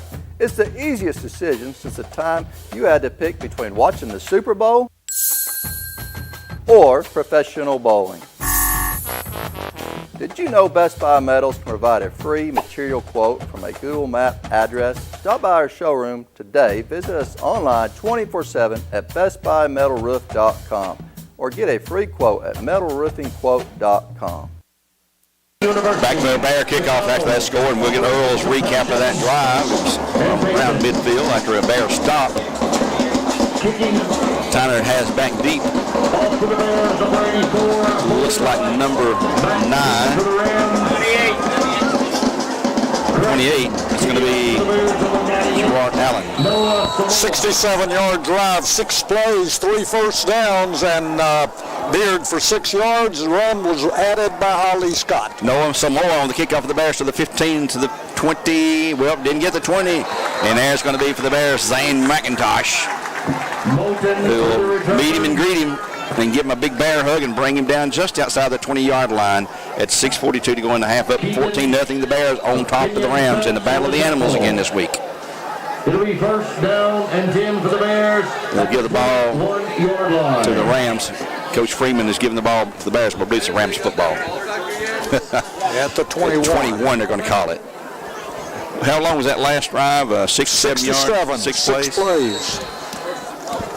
And the Rams on a very warm, it's muggy out here, but it's dry. Very, very muggy. Price in the backfield with McNeely. Tight formation this time. He will have pitch back to the wingman who comes around. He's going to have 5, he's going to have 10, he's going to have 15, 20, and he's going to go all the way unless he can chase him down. And he's going to go. And, he got dragged down as somebody. Is it a touchback? Yeah. Or was he down? And no, they're going to say he's down at the 9. Well, the ball came loose. They'd say he was down before the fumble. Yep, to the 9-yard line, I believe. Yep. Rams will have first and goal at the Bear 9-yard line after that long run. From the 21 to the 9. 21 will be 29 plus 41. 70 yards? 70 yards. Wow. Good run, and he was around that corner. By the way, that was number 18, wasn't it? Mason Gorey. Cunningham. Yep, he's the other freshman. Yep. Speedster. Terante. So Tyner trying to get back in the game. They trail 14-0 at 6:15. The clock is running. It's first and goal at the Bear 9-yard line. Price with a snap. He will hand it off to McNeely. No, he'll keep it himself, and he'll try to get upfield, but he's going to have good yardage all the way down inside the 10, on to the 5, and down at the 2 or 3. It's going to be second and goal. McIntosh on the tackle. And where they can put him at the 2-yard line, yep. At the 2-yard line. So a 7-yard gain at 5:43 to go. Tyner will have the ball starting the second half. Halftime, we have the Southland Finance Halftime Show, a middle school report, along with Earl stats.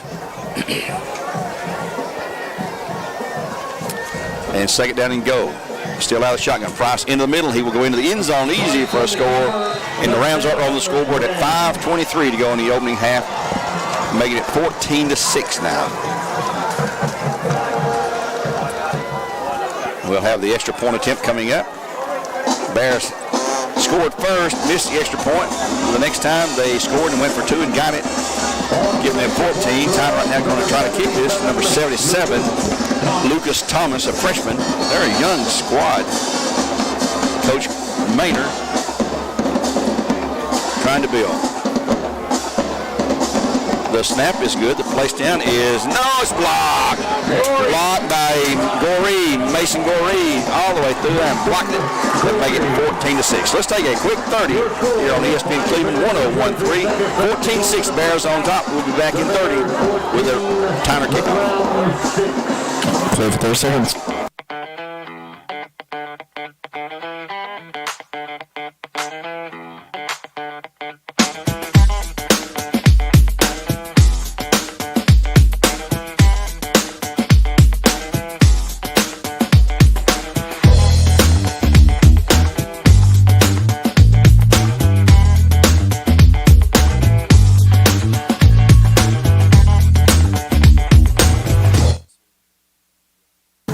Here at Bear Stadium at 5:23 and a half, 14-6 the Bears over the Rams.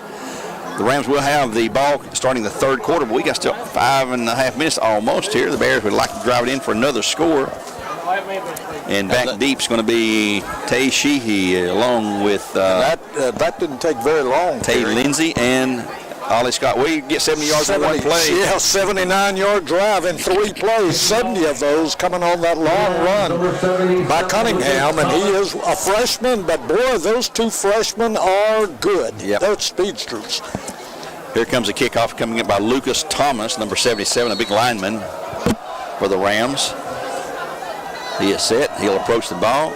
A short run up, and it'll be taken by Tay Sheehy over to the 20-yard line, coming to the right to the 20, coming up the 25. He's got some running room. And he runs right into it. Just ran out of running room. At the 31, and there's a flag. That may be on the tackle there. They had him around the neck. Yep, either a horse collar or maybe a face mask. And at the 31-yard line, let's see what the call might be here. 18, Cunningham. Flags on. Long discussion about the call here. We're still talking about it. Should be a 15-yarder once they sort things out against the kind of Rams. They're going to wave it off. They're going to wave it off.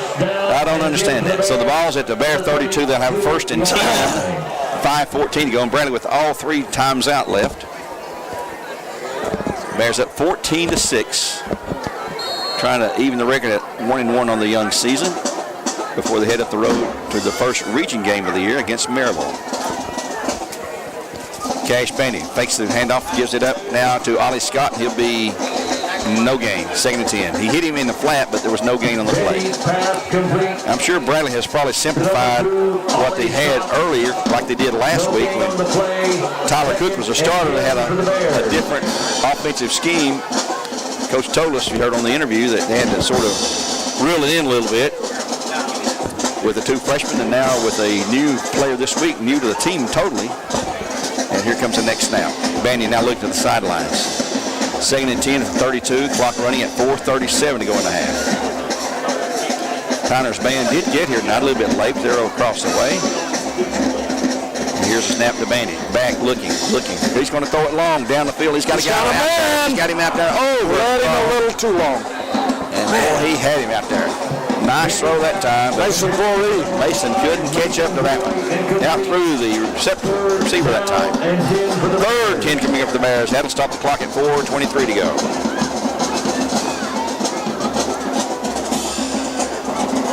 So far, Bandy is 8 for 14, if you want to keep up with how he's doing on the passing game.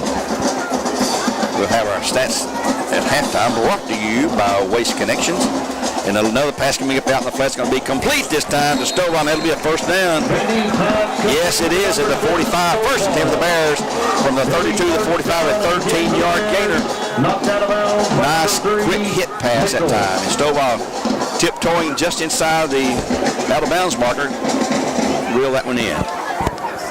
Bradley is sending in play by signaling every single down, I believe. Bears probably going to go to the top here again, try to get that score if they can. Here, nope, hand out. Well, Cash Bain's going to keep it to the 45 and then undercut there about the 48 or so. Yep, 48. Give him 3, 2nd down and 7 to go for the Bears after a 3-yard gain by Bandy out to the Bear 48. Down and 7 for the Bears. 3:58 to go. Clock stopped. He ran out of bounds that time. And Earl, I think we've earned a day off, a couple of days off, Monday and Tuesday. Oh, yeah. Tell them I said it's okay. That's what I tell the kids here. And here's a handoff into the middle. It's going to be, I believe, Beard again. Yeah. Out across midfield down to the Ram 49, I believe. Yep. So it's going to be 3rd down and right at 5. We bring up 3rd down and 4 for the Bears. Bears again getting the call. Beard stays in the backfield with Cash. Stovall out wide to the right, trips to the left side. And the Bears set with the clock running at 3:21. Bandy back looking left. Cross middle is going to be tipped and incomplete. Bear had his hands on it. Bandy's pass. That was going to be Ollie Scott. We're going to kick it 4th down. The Bears will kick it away with 3:17 to go. Clock stopped momentarily with the incomplete pass. It'll bring up 4th down and 5 for the Bears. Back deep to punt, number 88, Brady Lewis, who's become a man of can do anything. Tyner has no one back to return it. They're thinking Bradley may be going to fake this. And we got a timeout call by someone. Timeout, Tyner. Tyner takes a timeout. And we'll take the one with him. That's their final timeout of the half. A 1-minute break here on ESPN Cleveland 101.3. And we'll return in 66 with maybe a Bear punt, maybe a fake. We'll find out.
Brady Lewis just punted from the 49 all the way down, and you called it, Earl. Yeah. They had no one back, and they let it roll dead at their 9-yard line. Yeah, it's a good punt. 40 yards right there. They're backed up in their own backyard. Well, we'll take that. At the 9. 9-yard line. 48-yard punt. So it's going to be 3:07 to go in the half. Bears at 14-6. Boy, this would be a perfect place for a turnover right here. You call that punt, though. You said if he didn't put someone back, it'd roll dead. And Brady's got a good leg on him. He's one of the leading punters. 48-yarder, that's his first punt of the evening. And here's Price back looking, standing near the end zone. He's going to throw it out, and the flat's going to be incomplete. He's got a good arm on him. It's in that time for Avery Ford. Broken up nicely by number Jake Powell to break it up. Here's an oddity on the Tyner passing game, Gary. They were 3 for 3 in the first 5 minutes of the game. Since then, they're 0 for 6. We'll take it. Yes. Well, we're getting pressure on them, too. Pretty good pressure in the backfield there. That can't be a comfortable feeling when you see those big guys coming at you. Here we go on 2nd down and 10. Price hands it off this time to the freshman, and he will have nothing. Chased down and tackled that time by Zane McIntosh, the sophomore. I don't think he gained it. Nope. He is out of bounds. It's going to be 3rd and 10. Clock stopped at 2:43. The Bears are going to take a timeout, and we'll take one for Milligan Bain. Back in 1 minute here on ESPN Cleveland 101.3, 14-6 Bears over the Cherokees over the Rams. Right now, what's next? Well, Lee University specializes in helping you find your next path.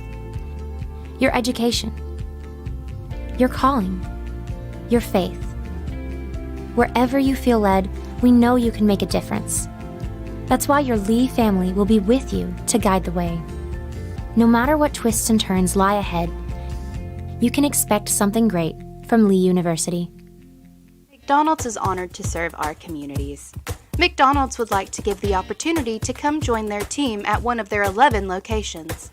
McDonald's has 5 locations in Cleveland and locations in Athens, Sweetwater, Madisonville, Etowah, Ocoee, and Ottawa. It's as simple as texting APPLY to 38000 or dropping by one of their 11 locations for an application. They offer flexible schedules, tuition assistance, and competitive wages. Come join the winning team at your local McDonald's. Back here at Bradley Central, 2:43 to go on 3rd down and 10. Price fires out in the flat's going to be complete to a runner out of the backfield. He's going to be up to the 10 to the 15 and brought down. That's going to be 4. That's Cunningham. Another freshman there, Deontay Cunningham. By number 3, Jacob Gentry. Carante, not Devontae, but Carante. 3rd and a short 2, long short 3 maybe. And let's see what Tyner will do at 2:33. The clock is stopped. Bradley will call another timeout. Let's keep it here this time. Try to get you a few scores on it. Ella's Ace Hardware scoreboard. Beard and Alcoa are 3-3 in their game there. I just saw that score a moment ago. I think there's been some delays throughout the state here. We have Sevier County leading Jeff County 7-0 in their game there. William Blunt leads Karn 7-0. Alcoa and Bearden are 7-7. That's in the second quarter at Bearden 7-7. Bearden last week beat West, defending 5A champions. Alcoa, the defending 3A champion. That's a tough schedule waiting on the year. Triple overtime last week. Let's see who else of interest. Whitwell over Greenback. Whitwell's really coming back 14-0. Their lead there. Maryville leading Knox Central 3-0 in the second quarter at Knox Central. You know, Bearden's another team, Gary, that'll be gunning for the Bears after two losses last year to Maryville and Bearden. Final game of the year will be with Bearden, too, on the road. So here we go on 4th and 3. Bearden's Price is back there, sort of in punt formation. He is in punt formation, actually, much deeper than he is at quarterback. And let's see if they try to get the Bears to jump. I don't think the Bears are going to jump.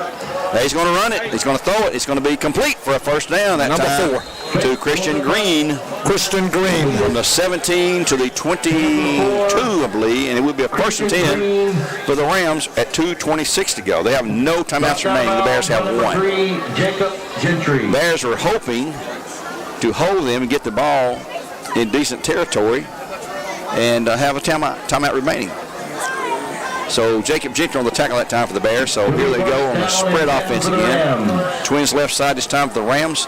Price fakes the handoff back looking left. He's going to throw it long. It's overthrown and intercepted by the Bears. That's well played right there. Landon Burmeister, a former quarterback here, takes her away in a wrestling match with number 9 Dion Edwards. So Burmeister, a great jumping catch, and he had to fight for it in midair at the 35-yard line. So a turnover will give the ball back to the Bears with 2:18 to go and a timeout in their back pocket. So a defensive turnover. That's the first turnover, I believe, for the Rams tonight. It is. The Bears have had 2. So we're negative yardage on turnovers, 2 apiece last week. Or negative is the count on turnovers. The Bears will spread it out with Goree out far left, Stovall out far right, Ollie Scott inside of Stovall. Cash Bandy ready, the snap, and Bradley moved. That was ugly there. Second down and 15 after a 5-yard mark off, back to the 30-yard line. On the Bears. There'll be a 5-yard penalty. It'll still be first down. Several players jumped, for the Bears. but the ball wasn't snapped, I guess you would say. So here we go. First and 15 back to the 30. I don't think the yards really match this point because you're going to go for it anyway down the field. Not going to try to grind this one out too long. Bandy, the handoff this time to Beard, hits the middle. He's going to fight and drive and push and really continue. He got it back to the 35. 5-yard gain, going to be second and 10. Clock will continue to run now, 2:04 to go. Down and 9 for the Bears.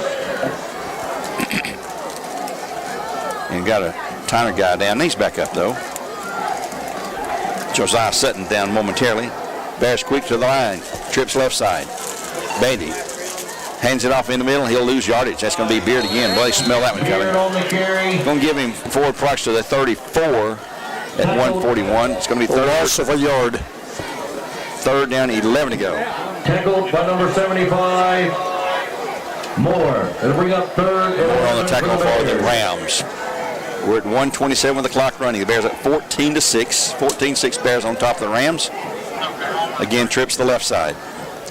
Bandy back looking. Little screen underneath, going to be complete in the middle to the 35 to the 40, and he will be short of the first down. That's going to be Ollie Scott, I think.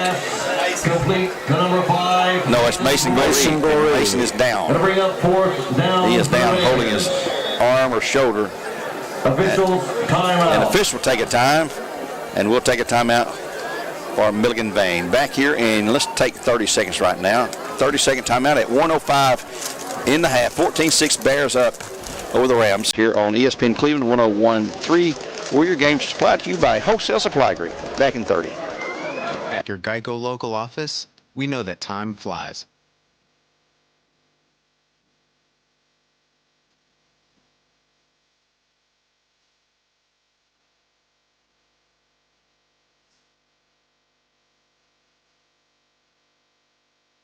But when you bundle your coverage with Geico, you could save money all year long.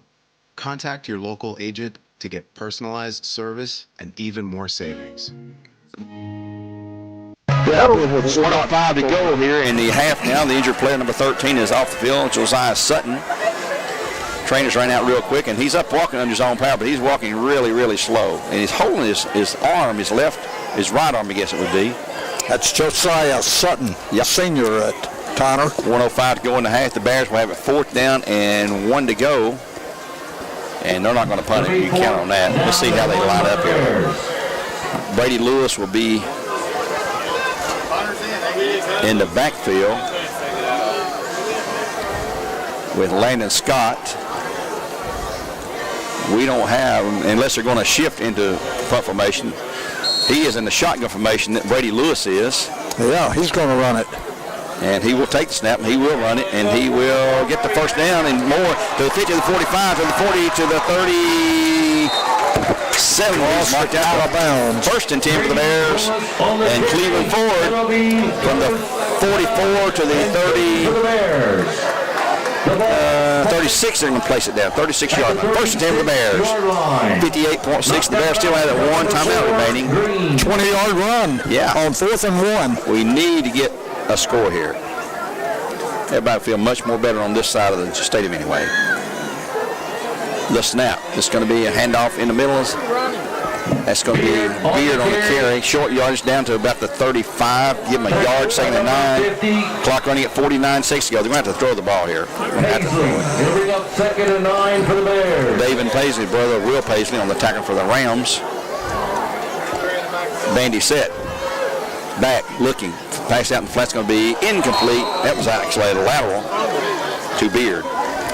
3rd 3rd and 9 coming up. That'll stop the clock at 33.2. Beard incomplete. 3rd down and 9 for the Bears. 3rd down and 9. Looking to the sideline for the play. This is 2-down territory right here for the Bears with only 33 seconds to go, and Tyner has no timeouts remaining. Bandy has twins to the left side this time. He will go back to look, going to throw it long down the field, and intercepted at the 21 by number 1. That is Chaz Craig. Intended. And it'll be Tyner's ball at their 27, I believe, 26. So another turnover, 3rd of the night for the Bears at 24 seconds to go in the half. Bears at 14-6. Ball at the 27, they'll place it. Looks like one of the Tyner players is shaking up. Big 75. Montez Moore. He's going to stay in the game, looks like. And here comes the Tyner offensive skill players. And they will have 24 seconds even to make something happen or try to. The Bears would like to, they're going to probably try to throw it here. Well, they had the good success that end around, too, in that 70-yard run. And here is handoff to the running back through the middle. That's going to be a good gainer. Not a first down, but out to across the 30 to the 35.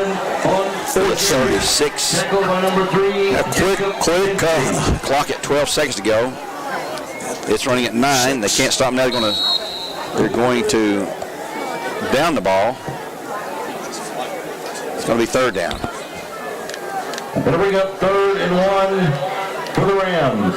Ball still at the 36-yard line with 6.9 seconds. Probably the last play, unless there's a defensive penalty. They'll replay an untimed down like I saw last night down at Lake Forest. We'll give you the scores from Lake Forest. We have our trivia question at halftime for you. It's coming up. You're going to listen for that. High snap to Price. Back looking to pass. Going to cock his arm and fire it down the field, overthrowing everybody. And the clock will stop with 1.2 to go. That was Zion Pinkerton on the attempted reception. We had 3 Bears surrounding him. Stovall's back there defensively this time. That's the first time I recall seeing Stovall on defense. Mason Goree back there as well, and Tay Sheehy. So one final play coming up, 4th down and 1 with 1.2 seconds. For the Rams. You're listening to ESPN Radio in Cleveland on 101.3. Cleveland game has kicked off now on Mix 104.1 at McMinn County. We'll give you an update on Walker Valley in their game hosting Polk County.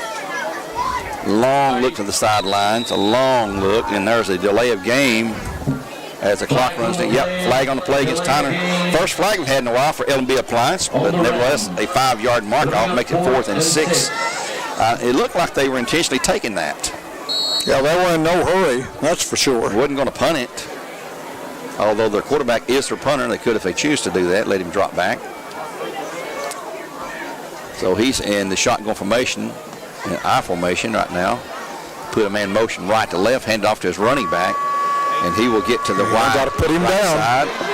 That's going to be number 18, Carante Cunningham, one of the freshmen, and he will have pick up the first. Good yardage down from the 31 to 44. So good pickup. 19 Rams at the first down, 25 yards. The clock catches him. So the halftime score here from Bear Stadium on ESPN Cleveland 101.3. The Bears 14, the Rams 6.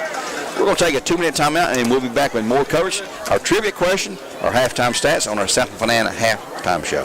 Back in 2 minutes. What if the roof that protected your home was formed with 50,000 pounds of strength per square inch? Not happening with asphalt shingles.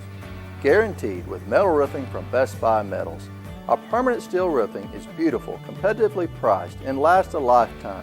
We manufacture to assure the quality you deserve. Greater strength, stronger roof, Best Buy Metals. Visit our showroom or find us online at bestbuymetalroof.com.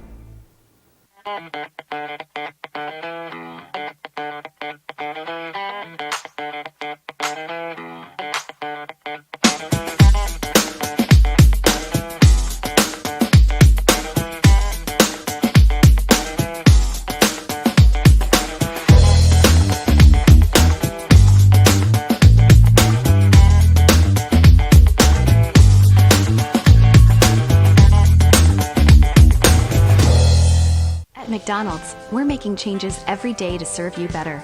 It's what we're made of. And serving you better means fresh beef quarter pounder burgers. Your burger, his burger, her burger. All cooked fresh, right when you order. Made from pure North American beef and just a pinch of salt and pepper. Because we think there's nothing better than a fresh beef quarter pounder burger made for you, right when you order. And that's just one way we're showing you what we're made of. So I accidentally pressed that.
People of Bradley Central, I got one question for you.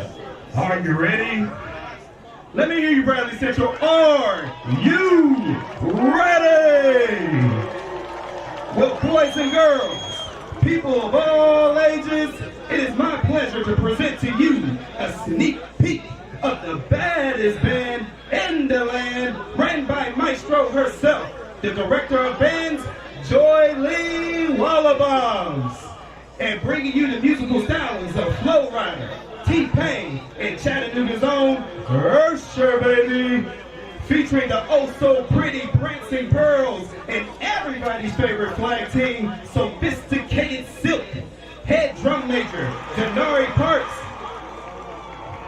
Drum major, you may now take the field. I wonder how you zoom in. What? I wonder how you zoom in. You gotta also decline because it gets me because this mic can hear us inside. And then that's what I'm going to show you when you're going to get up here.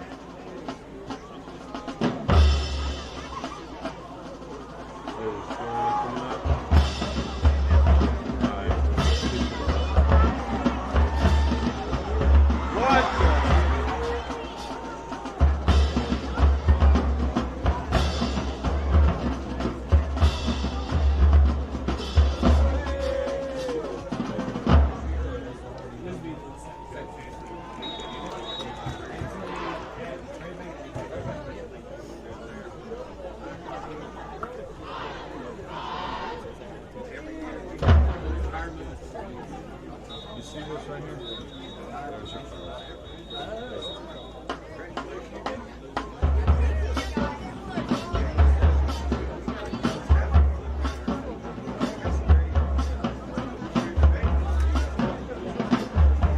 I thought it was this.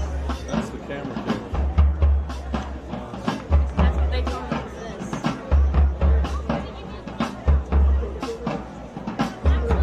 Ask her if she can see that. She can. I want to see her try this one too. See how she goes to bed.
People of Bradley Central, we thank you for having us. Like I said, that's just a sneak peek. If you want to see more, you know exactly where to find us. We appreciate you and good night.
Ladies and gentlemen, please welcome to the field under the direction of Dolan Pullis and Ashley Garner, the Bradley Central High School marching band, as they perform their 2024 show entitled Streams.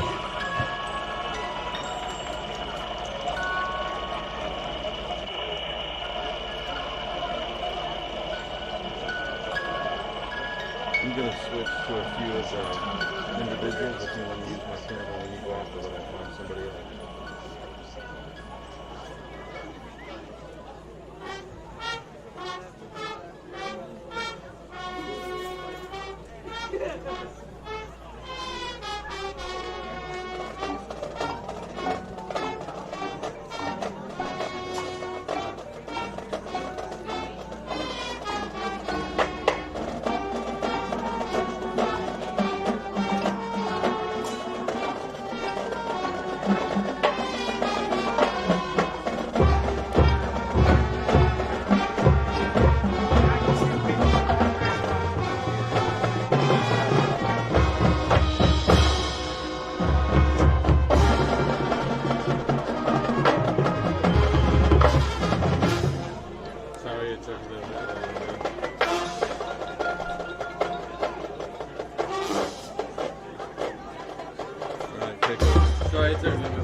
great revolution in just one single individual will help achieve a change in the destiny of a society, and further, will enable a change in the destiny of humankind.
Ladies and gentlemen, your 2024 Valley Central High School Marching Band.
McDonald's, we're making changes every day to serve you better. It's what we're made of. And serving you better means fresh beef quarter pounder burgers. Your burger, his burger, her burger. All cooked fresh, right when you order. Made from pure North American beef and just a pinch of salt and pepper. Because we think there's nothing better than a fresh beef quarter pounder burger made for you, right when you order. And that's just one way we're showing you what we're made of.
11 yards. Fortson has carried a couple of times for 9 yards. And on their receptions, their 5 catches have gone to Green 2 times for 18 yards. Cunningham, 1 catch for 8 yards. Edwards, 1 catch for 8 yards. And Keel, 1 catch for a -1. Recapping the scoring here, if you joined us late, the Bears scored after we went almost the entire first quarter. Late in the first quarter at the 25-second mark, Kenyon Phelps took it in from 6 yards out, capping a 54-yard drive in 11 plays. The kick was no good, and the Bears led at the quarter break 6-0. The Bears came back midway the second quarter on a 67-yard drive in 6 plays, with Beard taking it in again from 6 yards. This time they went for 2. The run was good by Ali Scott to get back the missed extra point and give the Bears a 14-0 lead. But Tyner got on the board just a minute and a half later at the 5:23 mark. In the second quarter, Keontae Price scored from 2 yards out, capping a 79-yard drive in 3 plays. The kick was blocked by the Bears' Mason Goree. And that's where we stand right here at halftime, with the Bears on top of the Tyner Rams 14-6. That's your Waste Connections halftime stats, and you can reach them at wasteconnections.com. Some more scores mentioned on the Ellis Ace Hardware scoreboard. Beard and Alcoa 14-14, that game being played at Beard. So Beard has faced back-to-back state champions and won last week in triple overtime over Knox West. We also have Maryville leading 10-0 over Knox Central. Here, Bradley's up, of course, right here. Cleveland up 6-2 over McMinn County. McMinn driving with the ball, 9 minutes to go in the first half as they got a late start there in that game. Kicked off at 8 o'clock. Powell leads Farragut. Farragut really down right now. Powell up 14-0. That game being played at Powell. Walker Valley up 7-0 in their game at Walker Valley as they host Polk County. Chandler Christian leads Chattanooga Central 12-6 in the game down there. Blackman trailing tonight 10-0 to Stewart's Creek in the first quarter of the game. That's a Central Time Zone game. Meggs losing 7-2. Hickson leading Meggs 7-2 in that game down there. McMinn Central up 14-8 over Seymour. Monterey over Rockwood 14-6. Red Bank over Ray County 14-7. That's at halftime. Notre Dame and Signal Mountain are tied 19-19 with 8 minutes to go in the first half of play there. And I think that's going to wrap up most of the scores. Marion County leading East Hamilton 7-0. Ravenwood, who beat Alcoa last week, 27-0 over Cane Ridge. That's in the first quarter with still 4 minutes to go. 27-0 in the first quarter in that game. And right now we're ready for the kickoff here on ESPN Cleveland 101.3 as the Bears will have to kick off as Tyner won the toss, deferred the second half, and kicking off is going to be number 84, I believe, Holden White, or is that going to be Samayoa? Kicking off the Bears, number 98, Noah. No, 98, Noah Samayoa kicking off. 26 and 28. Back deep's going to be... For the Rams, number 26, Moulton. Let's see, 26, number 28, Marcus Moulton, and 28, Gerard Allen. Here's his kick, a high spinner, nice kick to the 15, to the 20, to the 25, going right to the 26, and brought down that time by the Bears. Number 12, that'll be Caden Cantrell. Gerard Allen on the carry. Allen returned that one that time, so it'll be 1st and 10 for the Rams at their 26. I think it's on market right at the 26. Yep, 26. 1st and 10 for the Rams at their 26 as we get underway here, and it didn't run any time off the clock that time for some reason. That's not good. Nope, sure didn't. Don't tell them got a clock problem. Don't need that, that's for sure. And the official looking at the clock now.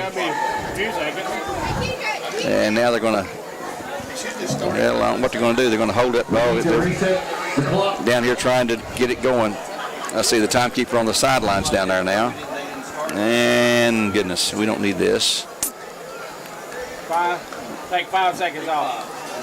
And let's see if they, you're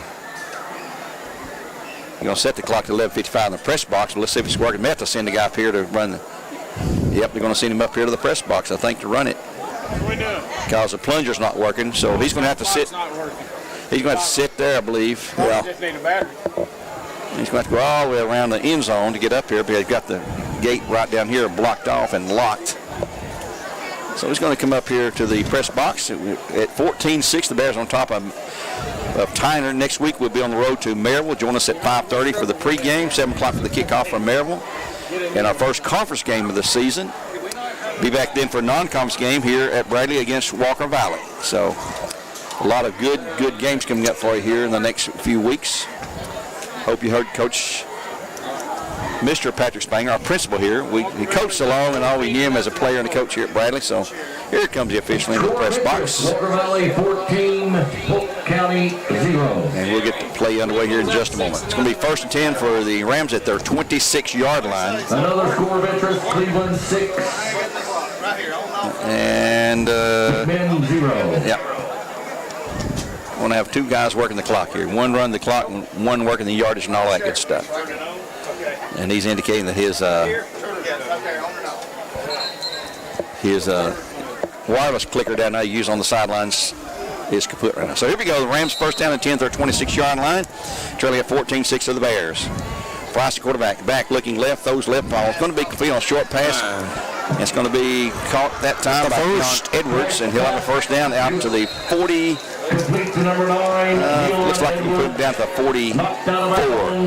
By Jake Powell. Jake Powell, the left corner there on the stop. It's a 1st and 10 for the Rams. We're trying to get back. 44-yard line. Trailing at 14-8. Last year the Bears won at 40-7 here in their second game of the year. We opened with McMinn on the road last year. They're going to split twins out to the left side here. Single man right for the Rams. Price claps his hands. He fakes the handoff. Back to pass. He's going to be sacked back there. Maybe back to the line of scrimmage. Going to be A.J. Bentley and Wiley Suskowitz that time for no gain. 2nd down and 10 Wiley Suskowitz for the Rams. Anthony Perez. Anthony Perez on the tackle as well. 11:09 to go in the period, 3rd quarter of play. We got a 7 o'clock kickoff here, and the weather right now is beautiful. It's cool off. There's clouds, no clouds hardly overhead. There's some in the distance. I can see the drone flying high above the stadium here. Take the battery. And here comes 2 men in motion. You better get stopped. Somebody better get stopped. And they do get tripped overload to the left side now. Price back looking. He's going to throw a screen pass. He does. Is complete. And then immediately, Mason Goree takes his feet out from under him after he plunges forward for a 1-yard gain. Going to be 3rd, and he is down. The receiver's down, and the quarterback is down. Now the quarterback is up, slowly up, but that receiver is down. That's First half he worked hard. Keith Freeman's calling Marcus Goree. Did he come back to play for the Bears this year? Yeah. And we have an injury timeout. Let's take a quick timeout for our Milligan Vein here. A 30-second break here on ESPN Cleveland 101.3 at 10:26 to go. Back in 30 seconds. Bill Freeman, it's Mason Goree, not Marcus. You call him Marcus. McDonald's, we're making changes every day to serve you better. It's what we're made of. And serving you better means fresh beef quarter-pounder burgers. All right. You're Your doing a good burger, job again. His burger, This kid's her still burger. down. All cooked fresh, right when you order. Made from pure North American beef and just a pinch of salt and pepper. Because we think there's nothing better than fresh beef quarter-pounder burger made for you, right when you order. And that's just one way we're showing you what we're made of.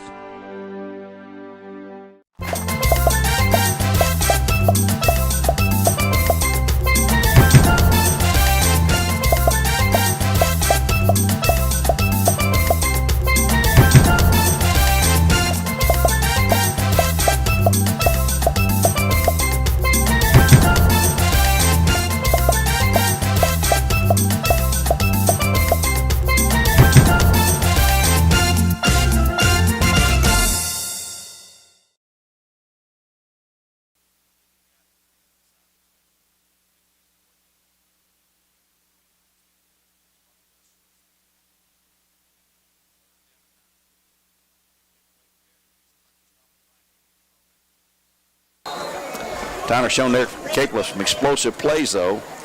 Price back looking, dropping back has time. This time he's going to look and he's going to throw it long way down the field. It's going to be caught. Incomplete. A scramble. He was double teamed Intended for number 11, I believe, Zion Dujon. Price pass. And broken up by a couple of Bears. 18, Cunningham. It was Cunningham, Karate Cunningham, the intended receiver. So it's going to be 4th down and 9 to go. And they really don't have much choice. They'll have to punt this away. Price will drop back. He is on the field the entire time. He showed right there. He can kick it and he can throw it too. That was a strong arm. Yep. Wiley Susque's back deep for the Bears, standing about his 25-yard line. Let's see if they can get it that far. Back deep for the Bears. As point Keontae Price, who's just a sophomore, and he is a big, stocky guy. Not fat. He's stocky, about 6'1 or 6'2, maybe something like that. Here's a snap to him, a good snap. He gets the punt away. This time it won't be returned, I don't believe, this time either. Susque's going to let it roll dead, get away from it at about the 17-yard line. So the Bears will take over 1st down and 10 at that point. Their first possession of the 3rd quarter. Let's take a quick 30 here on ESPN Cleveland 101.3. At 10:04 to go, 14-6 Bears. Back in 1/2 minute. 17. If there's lines. Yeah, 30. 17-yard line.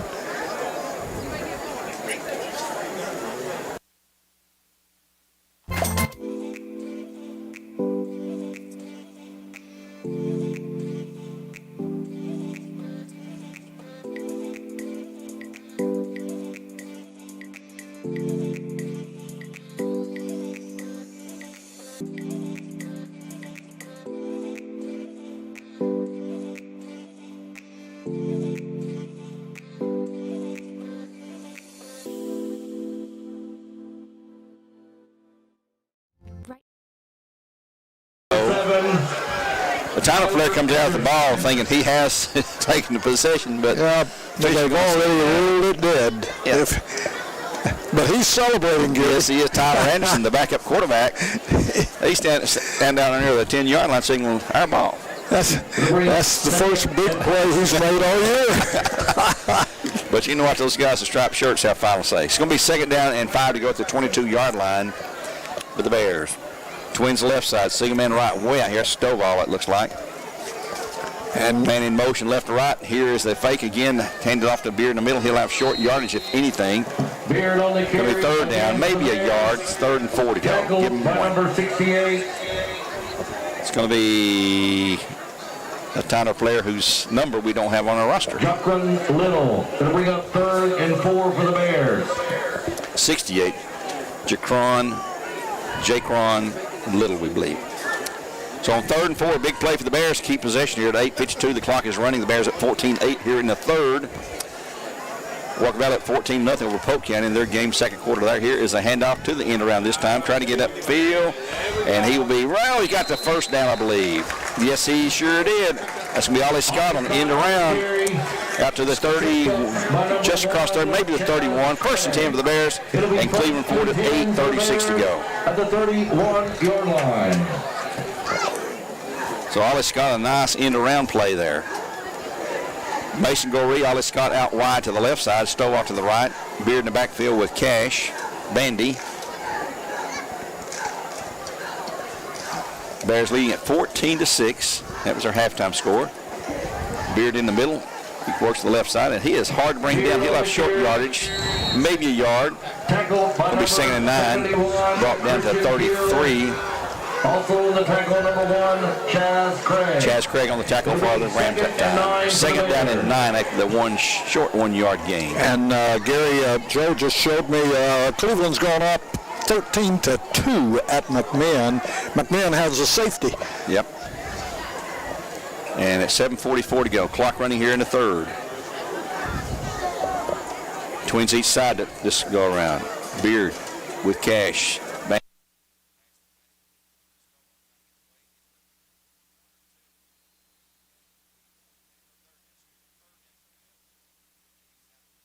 5 right at the 35. Short gain of 3. It's going to be 3rd down and 6 to go. 3rd and 6 is Christian Green on the tackle for the Rams that time.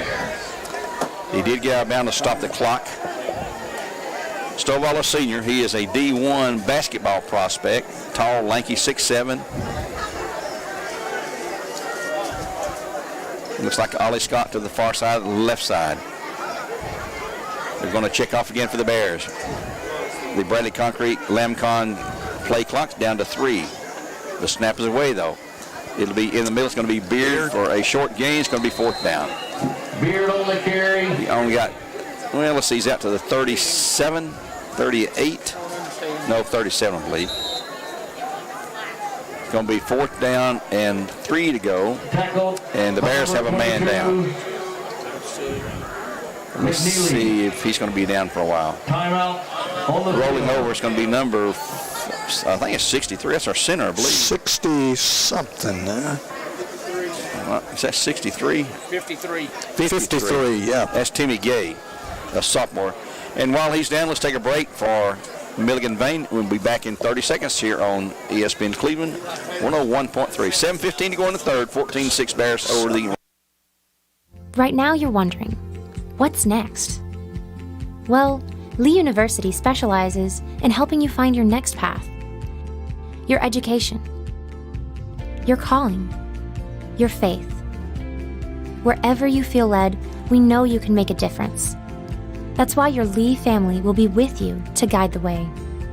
No matter what twists and turns lie ahead, you can expect something great from Lee University.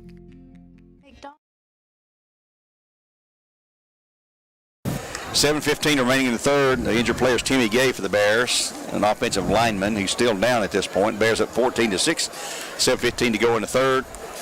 And Earl, we got a road trip to Maryville next week, and we know what's awaiting us there. And they have a setup for broadcasters, for visiting broadcasters, sort of like we do here. They have an outside. Yep, and in September it's a good time to visit Maryville, but sometimes it gets on into the season in years past, and it rains, and we've been up there when it's messy and cold in that open air broadcasting. Open air is fine when it's warm. Timmy Gay not putting any weight at all on that left leg. I don't know if that's a knee. Boy, he is taking baby steps. Yes, he is. Man. That's not a good sign for the Bears. A big Timmy Gay. He will limp off the field. He's a sophomore. Mentioned Julie Gamble. Give Julie Gamble a shout out in case she happens to be listening. She had a medical situation, had a minor surgery last week. Hope she's listening in tonight. Her and Witt and Shaw. Timmy is off the field. Brady Lewis back to punt, back to receive it. The Rams, number 28. Yeah, Brandon Dawson. No, excuse me. 28 is Gerard Allen. Third down and about almost 5. Good snap. Lewis, nice punt. High, chasing him back. Fair catch, call for. And he almost dropped it. 24-yard line. The Rams take over 1st and 10 after Cleveland Utilities power point. The Cleveland Utilities power point. That's the 24-yard line where it's fair caught by the Rams at 6:55 to go. And that was a 39-yard punt. Brady's been averaging right at 40. He's one of the top 5 punters in the area. Cleveland up 13-2, as Earl just mentioned. McMinn was driving but had a turnover, and Cleveland took the advantage and pushed in for the score. 13-2 Raiders over the Cherokees at this point. Bears late getting some defenders on the field. Here comes a handoff to the guy in the middle. That's going to be, I believe, is that McNeely or is that the other freshman? Number 8. Number 8. That's going to be Fordson. Lawson Fordson. He is a senior. That's his first, I think maybe his second carry or so tonight. Second down and 6, it looks like, to go. Ball says a 27-yard line. Make it 2nd and 7 to go. Trips to the right side. Puts the man in motion right to left. And he will keep it himself and hand off. That's not going to be Price. That's a new quarterback. And Wiley Suskowitz wraps him up. It's going to be number 7, Tyler Anderson, who played last week. Takes a loss. He's quicker than Keontae Price, but Keontae is not very mobile. He can't run that well. He's a bigger guy, but this guy's quick. He's headed for the corner, but it just ran out on him. Price back in, Anderson out. A loss of 1, 3rd down and a long 7, short 8 to go. Oh, Bradley nearly jumped. Didn't come across. Price sends him in motion. Now he's trying to check off, and the man goes in motion. They're going to have to call time here. Well, they're going to shift them all the trips to the right side. And there's a delay of game right there. The Bradley Concrete Lamcon play clock ran down to 0. It took too long to figure out, trying to signal in from the sidelines. And that'll make it 3rd down and about 13 to go. Back to the 21. 3rd and 12 to go. 3rd and 12. Bring up 3rd and 13. Ball on the Ram 21. Let's see if the Bears can get a rush in there. Yeah, Keontae's a big guy, much bigger than Anderson. Strong arm. Here's a snap, pass out in flat. It's going to be complete in the flat, and a short gain back to the original line of scrimmage. Complete to number 11. That's going to be Dujon. And 3 or 4 Bears in the tackle. That's going to be 4th and 10. Ball back at the 24. Bring up 4th and 10. Andrew Carroll, Dennis Carroll's grandson there, Earl. Remember Dennis Carroll? Oh, yeah? That's his grandson, Andrew, sophomore. Punt for the Rams. Back deep to receive for the Bears. Wiley Susquehanna again. Let's see if he can get a return. We need to see Wiley, see what he can do returning-wise. Wiley. He's no Boo Carter, but then who is? But I'd like to see him return one. And Bradley didn't return many punts until Boo come along. And they want him to return. Here's a bad kick off the side of the foot. It's going to go out of bounds. Well, no, it's not going to go. Now it kicks back in and picks about another 10 yards. Down to the Bear 43, where the Bears take on 1st down 10 at their 43, leading at 14-6 at 4:23 to go in the 3rd. We'll take a 30-second timeout here on ESPN Cleveland 101.3, where games are supplied to you by Wholesale Supply Group. Back in 30. At the 30 seconds. Yep. Yard line. McDonald's is honored to serve our communities. McDonald's would like to give the opportunity to come join their team at one of their 11 locations. McDonald's has 5 locations in Cleveland and locations in Athens, Sweetwater, Madisonville, Etowah, Ocoee, and Ottawa. It's as simple as texting APPLY to 38000 or dropping by one of their 11 locations for an application. They offer flexible schedules, tuition assistance, and competitive Bears 1st wages. and 10 at their 43. It's a handoff to Beard trying to get it around the right end. He gets some yardage. Nope, it's going to be rolled down. Tripped up by number 7. No gain. That's Tyler Anderson. The backup quarterback on the tackle. No gain. 2nd down, 10 coming up. Maybe lost the yards. I believe he did. Yeah, back to 42. Gonna bring up 2nd and 11.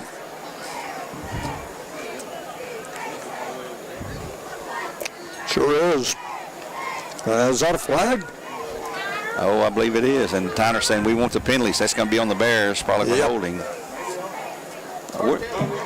Here it comes. Holding the Bears. So 10-yard mark-off. We'll repeat 1st down. It'll be 1st down and 20 for the Bears. And it'll be at the 33. Yep. 10-yard mark-offs. 1st down and 20 now.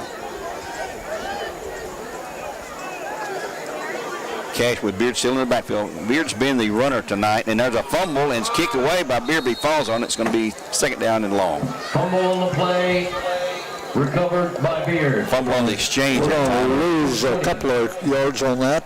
Beard and falls on it. Back and 22. From the 23. Yep, 2-yard loss. Make it 3rd and 22. Ball back to 31. Bears have played better tonight, but not what you want to see overall as a team. Snap. Beard in the middle. He's going. No. Cash has it. Pass complete. I didn't see that. That's the tight end. That's Brady. That's a 1st down. He is right at it. Number 88. And he says it's a 1st down. Yeah, they're moving it. Officials agree with him. So Brady Anderson pulls in from the 31 down to the 46-yard line. 19 plus 4, 23 yards on that one. And the Cleveland Ford 1st and 10 for the Bears. Nice catch. I think, boy, it was good deception there. As Nash, I thought he handed off to Beard, and so did Tyner. On 1st and 10, Nash calls his own number. He's going to run it forward inside the 45 for a gain of a couple, maybe out down to the 43. Looks like it's going to be 2nd down and long, 2nd and 8. Yeah, he's got 2 on the pickup. He's got pretty good speed. You know? Yeah, he does. Runs with power and speed. Don't want him to run too much. Another Bear down. Yeah, this is going to be cramped. Good. He's got cramp.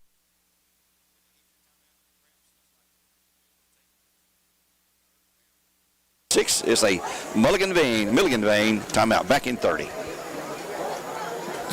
Clear for 30 seconds. My thoughts are with you, holding hands with your heart. See you, only fluked off your love. You remember how the new love was here to stay. Now December, now the love we shared is.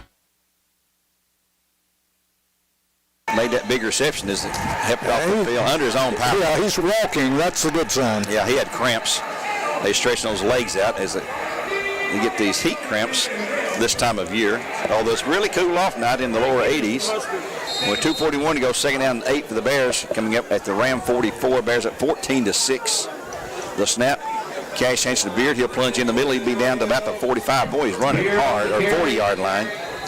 So he's going to get about 4 yards. Going to be third and right at 4 on the 40-yard line. They've got to get to the 36 for Cleveland Ford first down. Again, the Bears on the road to Maryville next week. The Rebels be waiting. They're up in their game. What was the score in the Maryville game? 17-0 over Knox Central. And that's at Knox Central tonight. Bearden was tied with Alcoa at 17-17, I think the last score we had there.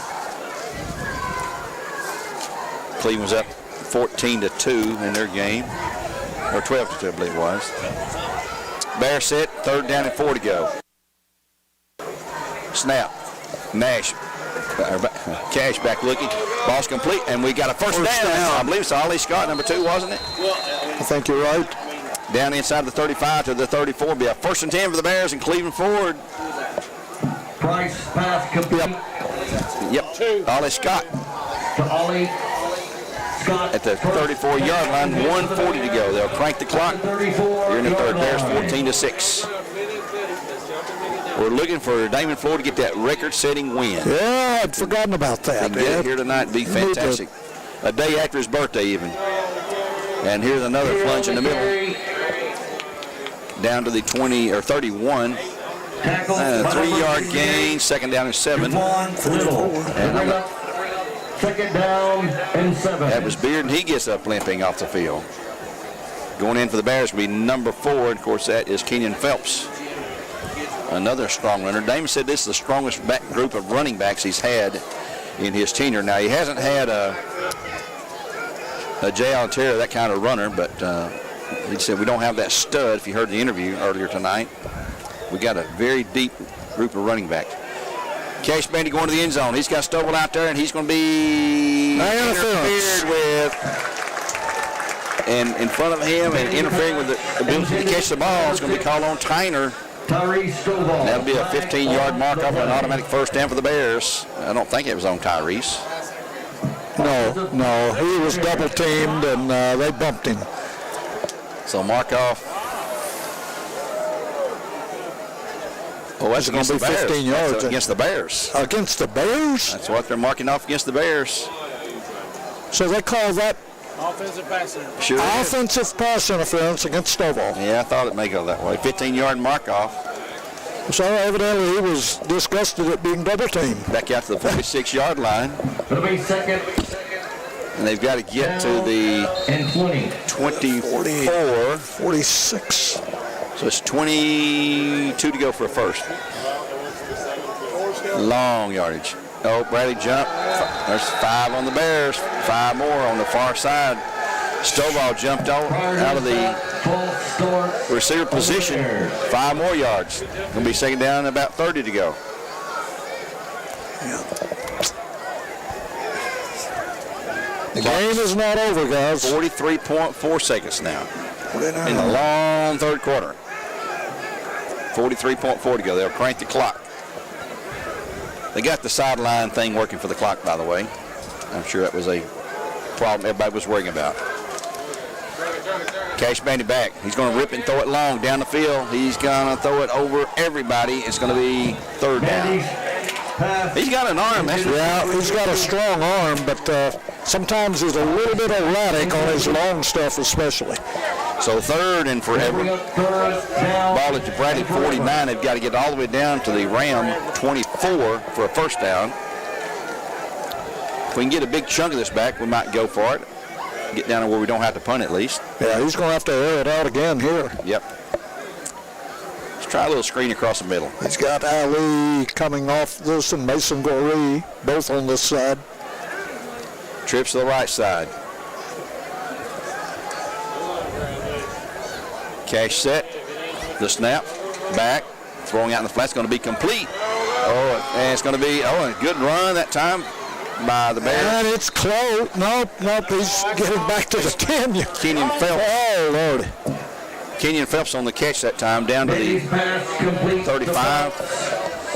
A good gain. Yeah, almost 20-something yards. Going to be 4th and 10, though. So now they're close enough to not have to punt it.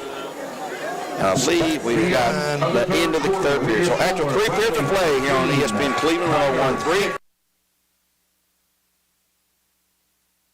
With more live coverage.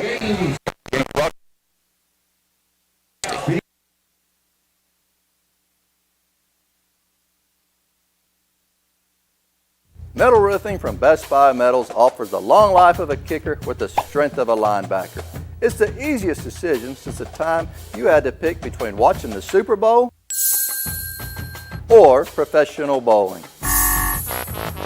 Did you know Best Buy Metals can provide a free material quote from a Google Map address? Stop by our showroom today. Visit us online 24/7 at bestbuymetalroof.com or get a free quote at metalroofingquote.com. I am Cleveland.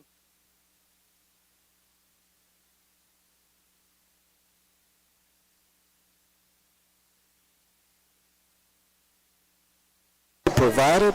It's a free? Somebody does it every week. They do. That's nice. Yep. 10. That's good food there, Shane. I am Cleveland Ford. I am Cleveland. I am Cleveland Ford. I am Cleveland. I am Doug Beerthaler, General Manager of Cleveland Ford. And together, We are Cleveland Ford.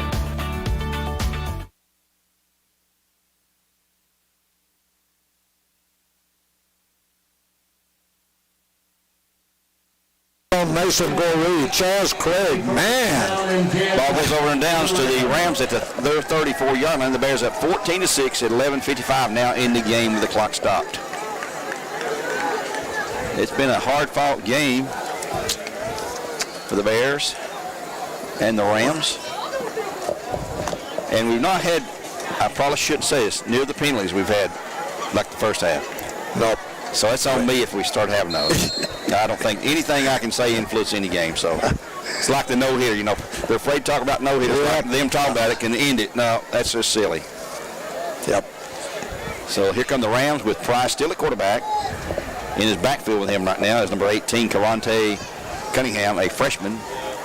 And he is confused about something. Now he starts toward the sidelines. Coach sends him back. He's down to 5 on the clock. Yep, 3. Got the snap. He got it off. Hands it to Cunningham. He'll go left, and he will have yardage just through the hole there.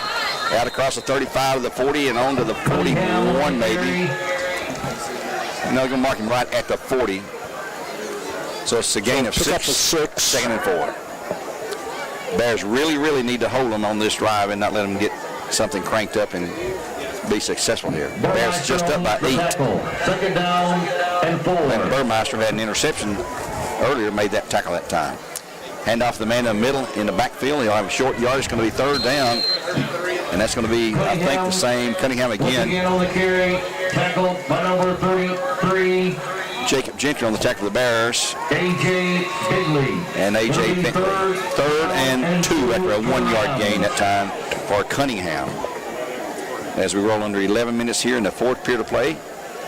Bears hanging on to a 14-6 lead. That was our halftime score.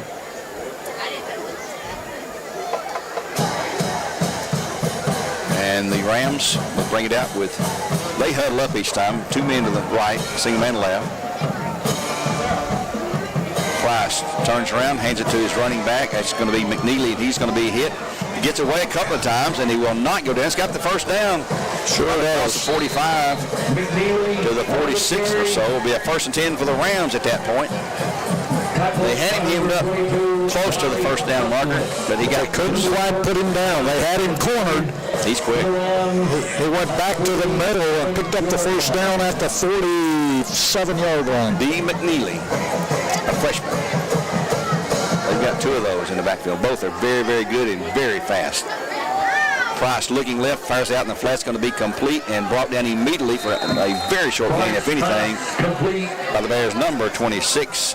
And that is Anthony Perez, who had a really good game last week and has continued that here tonight defensively for the Bears. No gain, 2nd and 10. That's Dujon on the catch.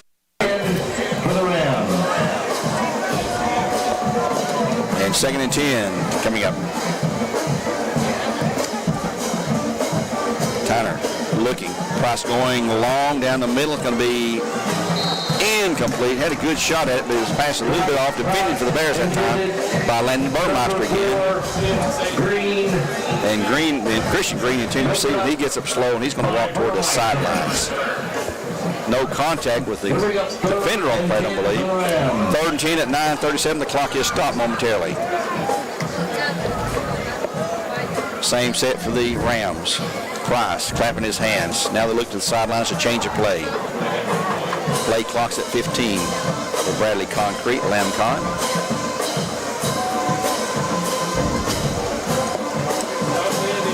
Price back, looking. Under pressure, steps up. He's going to run it. And he will have some yards, but Wiley Suss was there to greet him. Bring up 4th down at the Bear 48, so he's going to have about 5 to go for a 1st and 10. That's a good solo tackle by Wiley. He's not that big. He's put on about 20, 25 pounds since last season. He just split the Bradley defenders who were putting the pressure on him and went right and got a good gain. 4th down in a long 5, short 6 coming up. Looking into the sidelines. Clock's running at 9 minutes to go now. This is their guy running. I don't think he's running. Price keeps himself. That's a busted play there, and he's going to be short of the 1st down. And the Bears are going to hold defensively and take over after a stop. A busted play. Price wanted to hand it off to someone, but there's no one there to hand it to. He takes off himself, and the Bears have stopped him at the 46-yard line after a couple of yards gained. But the Bears take over 1st down and 10 for the Bears and for Cleveland Ford. Clock at 8:47. The Bears leading at 14-6 here in the 4th quarter of play. We'll have our Elders Ace Hardware scoreboard after the game. Don't forget the Hardy's Friday Night Blitz commit on Mix 104.1, the completion of their game. And they were leading at McMinn County. That game got delayed 1 hour from the 7 o'clock original kickoff to 8. And here we go. The Bears set to go. Beard will stay in the backfield at running back with Cash Bandy. Now the official is going to step up here. There's a hold up for some reason. Turn the ball over. Yeah. Put the laces up, I guess, or whatever. I don't know. That's Stacy Reimer on the ball there for you. Earning his keep tonight. At the H-back is Brady Lewis. Handoff. In the middle. He's going to have 1, 2, 3, maybe 4 to near midfield. 2nd down. They're going to mark him at the 49, looks like. 3-yard gain, 2nd down, and 7 coming up. It's been more of a pound and ground game tonight for the Bears, although they've connected with some passes in timely situations. They've run the ball a lot more than I really expected the Bears have. Damon said earlier in the week they're going to have to run the ball. Going to have to run it more. You can't bring a new quarterback in expecting to be. That's what I was just thinking. Probably not familiar yet with the total passing system. And here is Bandy the handoff. Beard hit in the middle, gets away for no gain. 3rd down and 7 coming up. Actually lost about a yard back to the 48. 3rd down and 8 coming up. Back to that 1-yard loss. I like the way Beard runs, though. He's hard-nosed. He fights for extra yardage. And he covers that ball up. Yeah. He's got both arms. You notice that it's been a while after that fumble since we've seen Landon Scott. Yeah. He's got to hang on to the ball. Yeah. Coaches are sending a message. Bears twins out either side. Long look to the sidelines. Play clock's down to 11. Bandy out of the shotgun. Looking, quickly firing across the middle. It's going to be complete. And right at a first down, it's going to be Goree. And I believe he's got the first. Mason has it for a 1st and 10 for the Bears and Cleveland forward to the 43-yard line in Ram territory. He just stood up in a quick hitter that time for Bandy to Goree. Goree's become the go-to guy. Interceptions. Trips right side this time. Handoff to Beard in the middle. And he'll get around the left end for some yards down across the 40 onto the 38, 37 maybe. Pretty good gain on first down. It's going to be second down. He stays in bounds. They'll keep the clock running. And he's got a good 6 yards. Second down and 4 at the 37-yard line in Ram territory. Bears up 14-6. Haven't given that score in a while. At 6:37 to go. Not sure why the clock is stopped. The fish said wind the clock. Yeah, he stayed in bounds. Yeah. We need to run. He went back down. Okay. He's went to sleep, but he's down there. Bear set with trips right side. Lewis in motion, right to left. Beard in the middle again. He'll have short, if anything. Third down coming up. I don't think he got much of anything. He didn't get much, probably no gain. Brought down that time by number 77, Lucas Thomas. So it's going to be third down and still 4 to go. And Beard is out for Blake. Landon Scott in for the Bears. Brady Lewis going the wide out on the right side. Ollie Scott inside of him. Stovall here on the left, along with Mason Goree. Bears are set. Looking to the sideline now. They call a check signal from the sideline when they want him to look over to change plays. That's how they make that happen. Third down and 4. Nash pass is going to be, Cash is complete. Down and Mason again. Goree again. I keep calling him Nash, but it is Cash, folks. I know it's not Cash. Bandy down to the 30. And 1st and 10 for the Bears in Cleveland Ford. I just mentioned Goree's become the go-to guy. Yeah. He's got sure hands, and they're showing up here tonight. 5:24 to go. Clock is running here in the 4th. Boy, the Bears could really close things out here with a score. Leading at 14-6 as the clock ticks away. They're taking their time. No hurry up at all. Look to the sidelines. Play clock's at 11. Cash back into position. Handoff this time to Landon Scott. To the middle. He got good yardage down inside the 30 to the 25 or so, maybe the 26.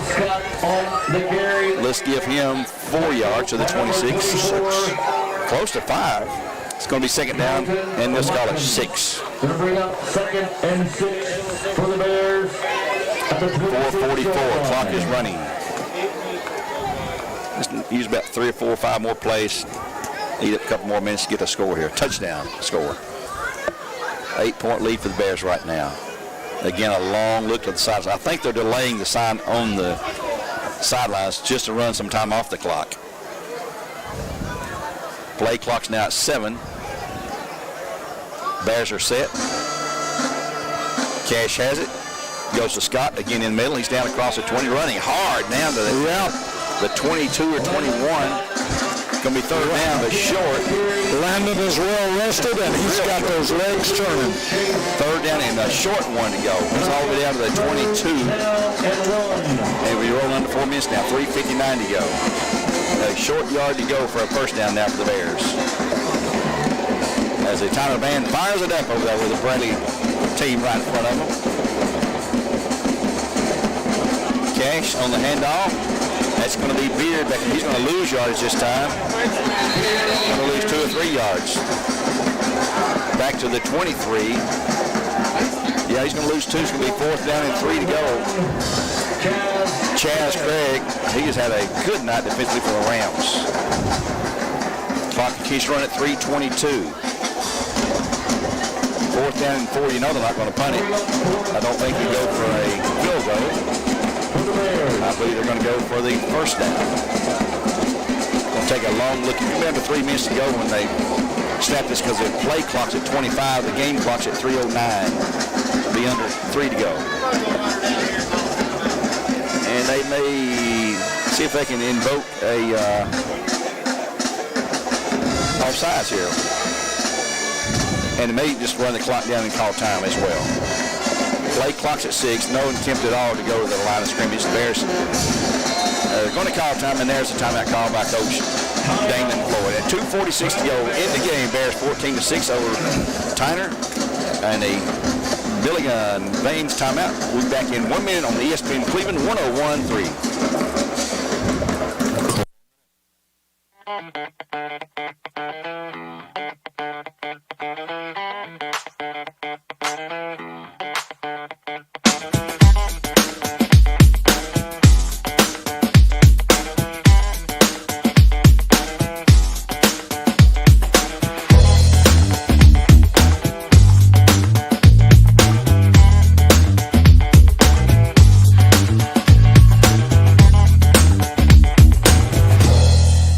McDonald's, we're making changes every day to serve you better.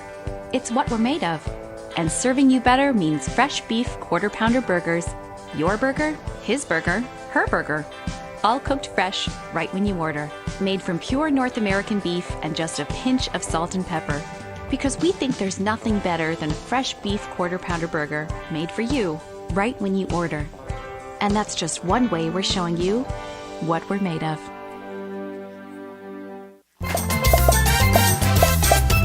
Fourth and 3, Cash Bandy blasting his way down inside the 20 to the 15 to the 10 and on to the 7-yard line. First and goal for the Bears. And that's his best run as a Bear right there. At a strong time. You're trying to close the game out leading about 8, and he gets a first down on 4th and 3. And the marks of a seasoned leader, too. And some blocking up front. Yeah, blocking up front. Fourth down in a big situation. Good team effort. And Cash Bandy gets it. Bears would love to cash this one in here for Cash and the rest of the team. Man in motion right to left, but it's going to be Landon Scott up the middle. He's going to be down to about the 5 maybe. Give him a couple of yards to the 5. Gain of 2, second down, and goal from the 5. 2:38. Why is the clock stopped? They called the timeout. Tyner calls timeout, so let's take one with Tyner. 2:38 the game. Tyner calls time. The first of the half, 14-6, the Bears by 8, and we'll be back in 1 minute.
Right now, you're watching. Second and goal, the Bears hand it off to Landon Scott, I believe. Yep.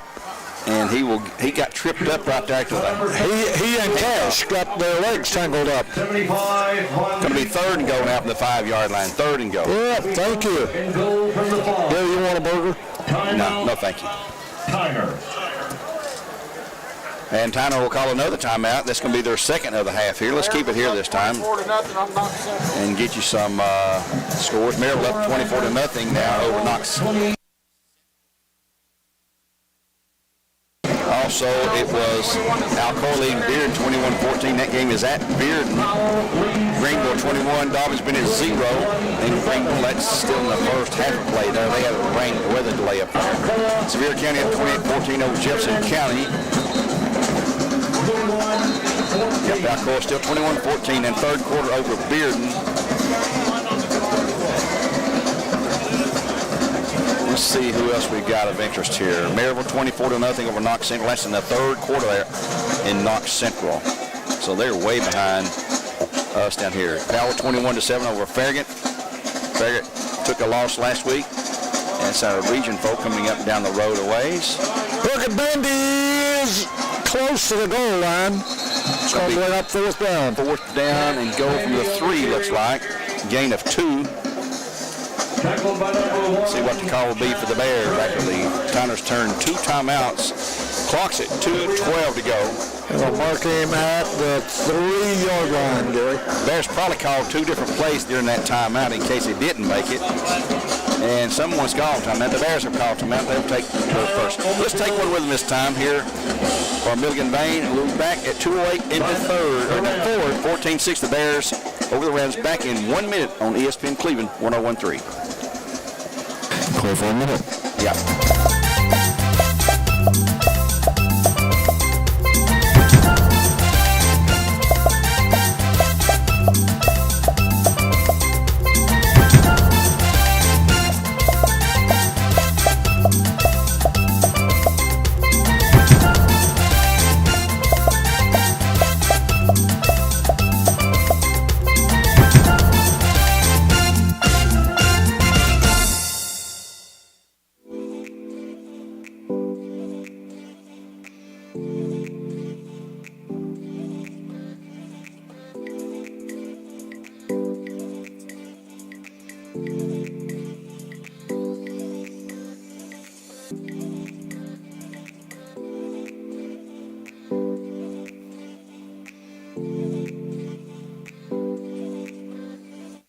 4th down and goal for the Bears at the 2-yard line in Ram territory. 2:21 to go in the game. Bears at 14-6.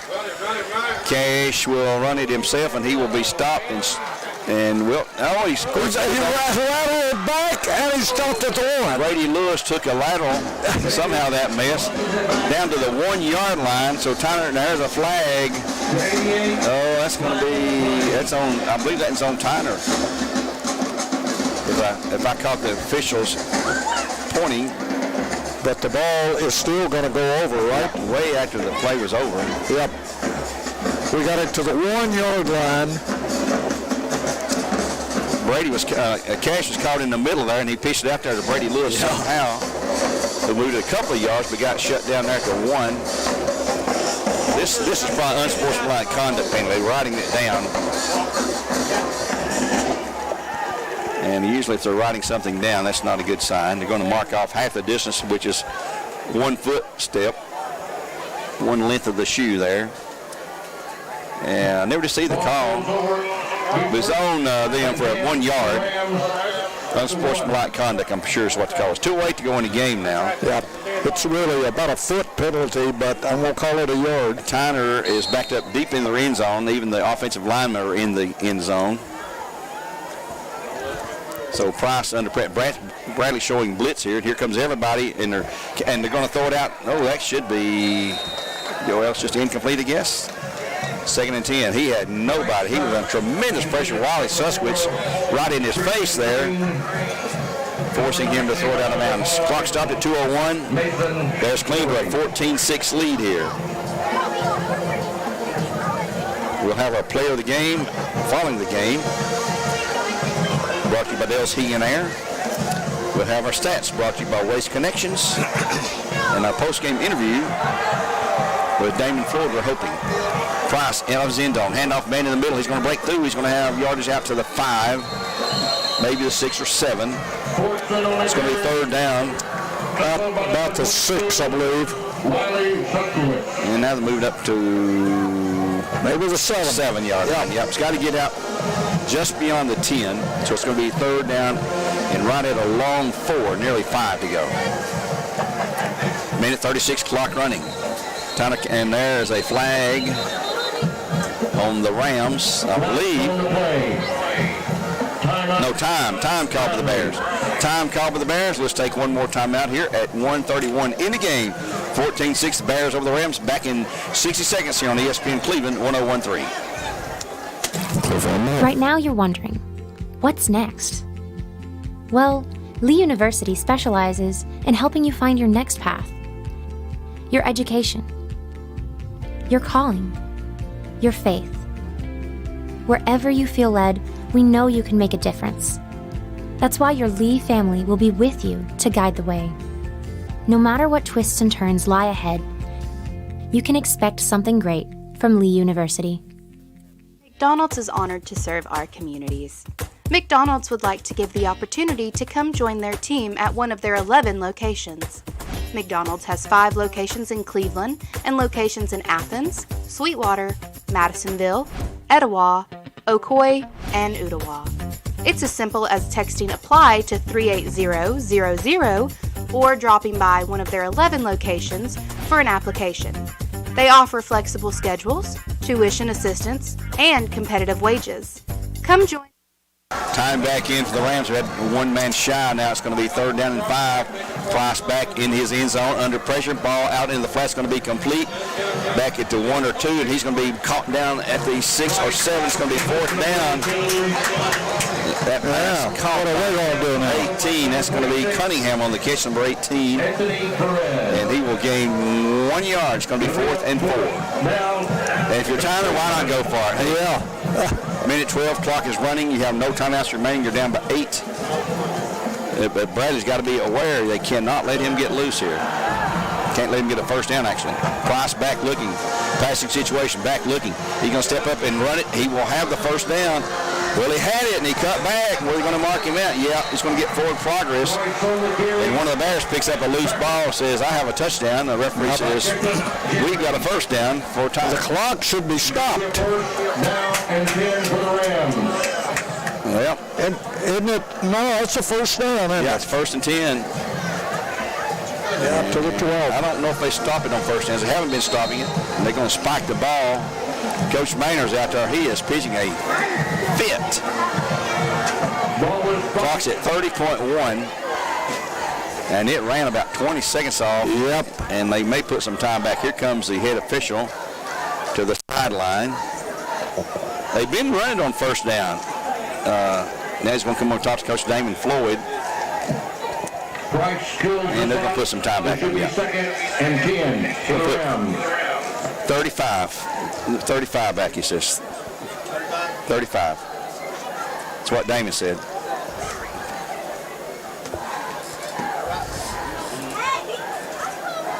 So Coach Maynard's over there still protesting that. He's wanting more time than that. Yeah, it's 50 probably. Well, it's 43 seconds.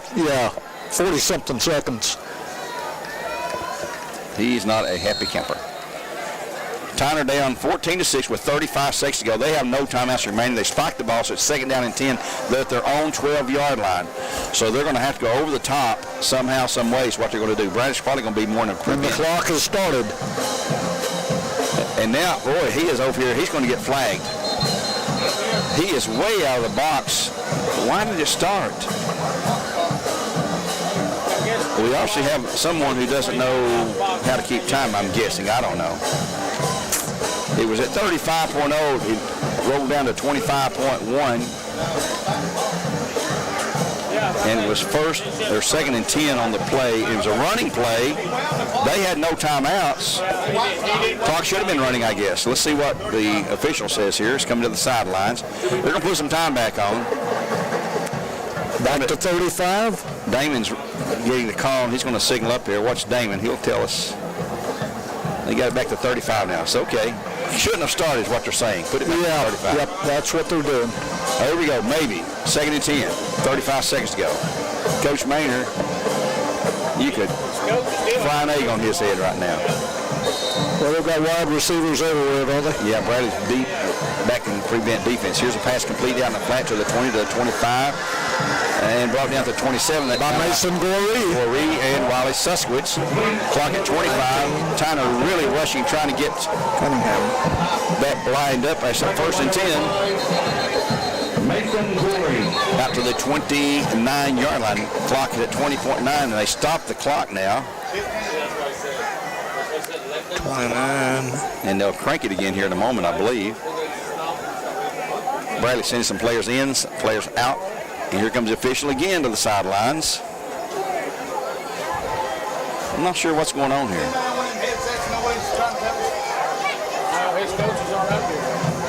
And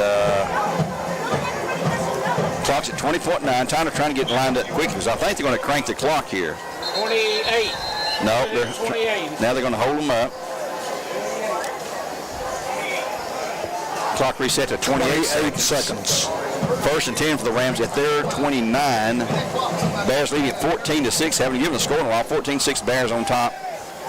Trying to hold on to get win number 125 for Coach Damon Floyd in his 19th season as the head Bear. And they're going to spike it and stop it. Clock didn't start that time. Come on, guys, get with it out here.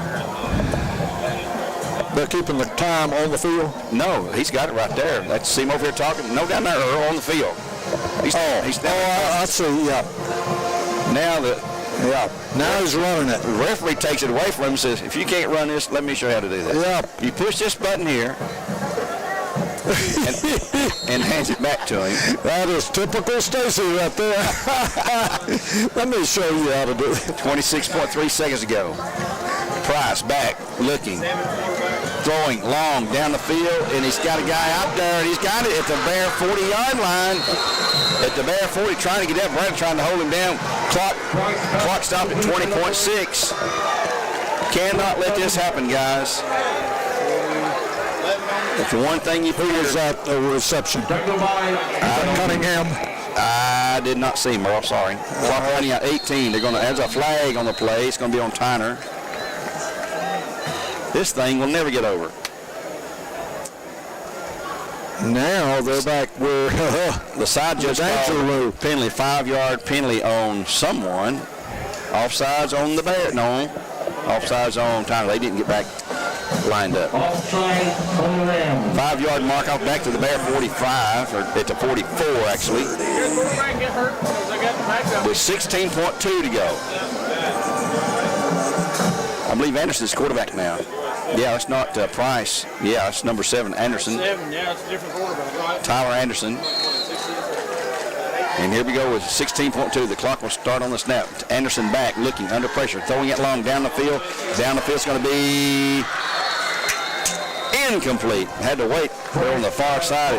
10 seconds. Close to being intercepted by one of the Bears. Jake Powell, number 0. He's had a good night.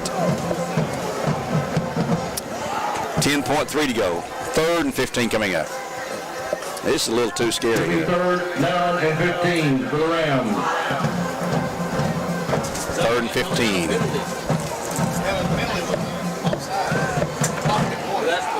Anderson set. We'll drop back. Under pressure, will step up. Clock ticking, running. He's trying to send someone down the field. He's going to run and be out of bounds. 1.5 seconds. 1.5 seconds, and he's short of the first down. It's going to be 4th down. No, he got the first. Got the first. Yeah, down to the 27. I thought he was out of bounds short of that. So, well, now they back it up to the 32. 32. 20-yard run, though. We'll throw it into the end zone here. 1.5 seconds to go. The Bears 14-6. Oh, baby. Ollie Scott will check in for the Bears. Jake Powell's going to get a breather. He has been running and running all night long. So here comes the final play of the game, unless there's a defensive penalty. Anderson at quarterback. Twins either side. He's back, looking. He's going to step up, and he's going to be sacked. And the fumble the ball. Ball's loose. And that's the game. Time's going to on the Rams, and he's got a player down. I hope he's not hurt. No, he's just down. He's down in disgust. That's the quarterback. Coach Maynard is chasing the officials. Yes, he is. Sure is. He wants an explanation. Out of the end zone. No. And he's berating another getting out now. And they ignore him, as they should. So it goes final. Bears hang on 14-6. And there is the record-setting win. Coach Freeman. David broke the record, 125 wins now. We need him up there to talk about it. Winningest coach of all-time winningest coach. 125. So, Damon Floyd has just set a new Bear standard.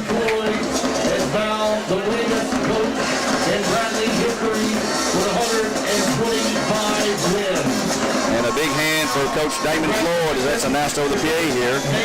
Bears winning 14-6. Let's take a timeout here and try to get organized here. as the Bears even the record at 1-1. We'll take a 2-minute timeout and be back with more live coverage to get ready for our post-game show brought to you by Southland Finance. Back in 2 minutes on ESPN Cleveland 101.3. Clear for 2 minutes.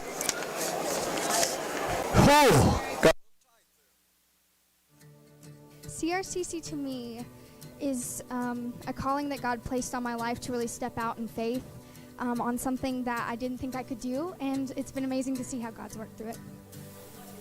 CRCC stands for Crossroads Community Church, but we're a church that our vision is to be a life-giving church in our community. We do that through helping people know God, find freedom, discover their purpose, and then go make a difference. And so that's what we're doing every week, is helping people discover their jam and go make a difference. At your Geico local office, we know that time flies.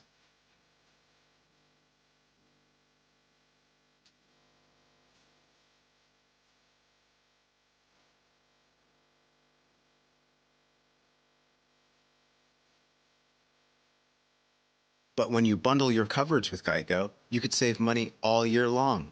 Contact your local agent to get personalized service and even more savings. Metal roofing from Best Buy Metals offers the long life of a kicker with the strength of a linebacker. It's the easiest decision since the time you had to pick between watching the Super Bowl or professional bowling. Did you know Best Buy Metals can provide a free material quote from a Google Map address? Stop by our showroom today. Visit us online 24/7 at bestbuymetalroof.com or get a free quote at metalroofingquote.com. I am Cleveland Ford. I am Cleveland. I am Cleveland Ford. I am Cleveland. I am Doug Beerthaler, General Manager of Cleveland Ford. And together, we are Cleveland Ford.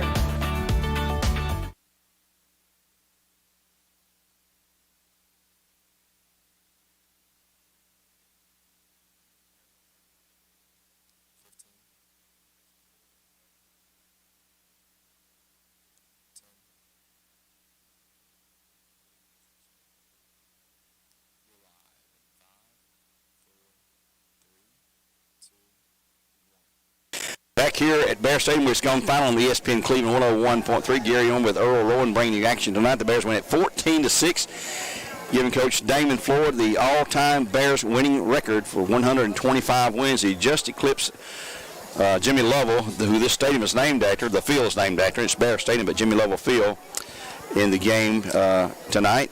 So congratulations, Coach Floyd, in his 19th season. It wasn't easy, but it was a win. He'll take it any way he can get that. And look forward to next week's game at Maryville. We'll be up there next week. And right now, I think Earl, Coach Joe Guerin, I'll call you Coach, has got some scores for us. And let me turn your mic up here, Joe, and see what you've got. Scores of interest for Elders Ace Hardware. Go ahead, Joe. Okay, we got Alcoa's leading Bearden 21-14 in the fourth quarter. Whit was over Greenback 48-0 at the final. Maryville won 31-0 over Knox Central. Let's see here. They're unscored.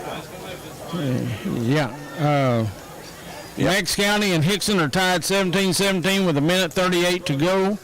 McMinn Central won 21-8. Ray County is up 35-7 on Red Bank. That's sort of a surprise. That's a real surprise. Signal Mountains just up 29-26 on Notre Dame. Marion County was beating East Ham. Let's see, I had that just a second. 28-0 in the second quarter. Wow. Ooltewah was up 7-0 on Soddy Daisy. Walker Valley 20-0 on Polk County. Cleveland was 13-2 on McMinn County. And that looks like about it for the local area here.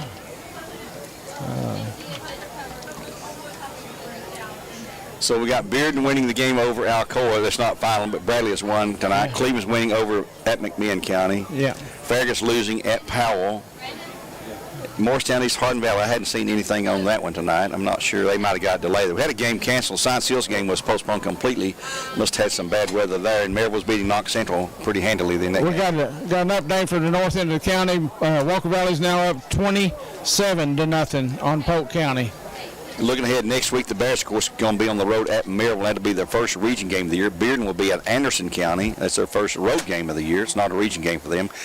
Cleveland will be hosting Walker Valley in a non-region matchup between the Bears, the Raiders, and the Mustangs. Farragut will be hosting Knox West, defending 5A champions. And boy, Farragut's got a tough start. They lost at DB and are losing big tonight in their game at Powell. Hardin Valley will be at Cott County next week. I'm looking at our region games, and Maryville will be hosting Bradley Central, of course, next week. We'll be there, and we'll have 5:30 pregame on ESPN Cleveland 101.3, where games are always brought to you by Wholesale Supply Group. We'll have the kickoff at 7 p.m., and we got Mason Gorey. Come over here, Mason. Earl, let him have the headphones here. Buddy, I want to congratulate you. Yes, sir. Both ways. Let me turn your mic back up here. Let's get Mason turned back up here. Mason, we named you our offensive and defensive player of the game for your work on both sides of the ball tonight. I see you all around school, and you're always smiling about like you know something that nobody else knows. And did Marcus tell you how to show you how to play, or can you take him one-on-one, or what's the deal there? I mean, you know, growing up with him every day, you know, it's competing every day. You know, you used to go up, wake up every morning, go train, you know. So, you know, we're brothers, so the little things we do might be hit alike, but, you know, we got two different type of play styles. We might look the same on the field, but, yeah. Coach Damon Floyd won his 125th game tonight. You know, that's the record setter. You guys have to feel good and proud for him. I know he don't want to talk about it because that's not what he's about, but I know that it's got to make you guys feel good to get that for him tonight. Yeah. And one day after his birthday. Yes. You know, D-Flo, a real humble guy. Don't really like to talk about himself a lot. How old do you think he is? He's 47. He's 47. We know how old he is. But on this cake, they flipped the cameras around and made him look 74. That was funny. I've seen that video there. He wasn't real happy about that. But what'd you learn tonight about the Bears? They're very resilient. Come back after a tough loss last week. I learned that we're a young team. You know, we had adversity moments, but we fought through them. We stayed together as a team, trust. We ain't really getting our feelings, get too hung over ourselves. You know, we stayed together, stayed down as a team, you know, came through with the dub. Well, Coach Rowan had you for several passes, most of them in the second half, I think it was. And I'm not sure. Do you know how many passes he caught yet, Earl, for Mason?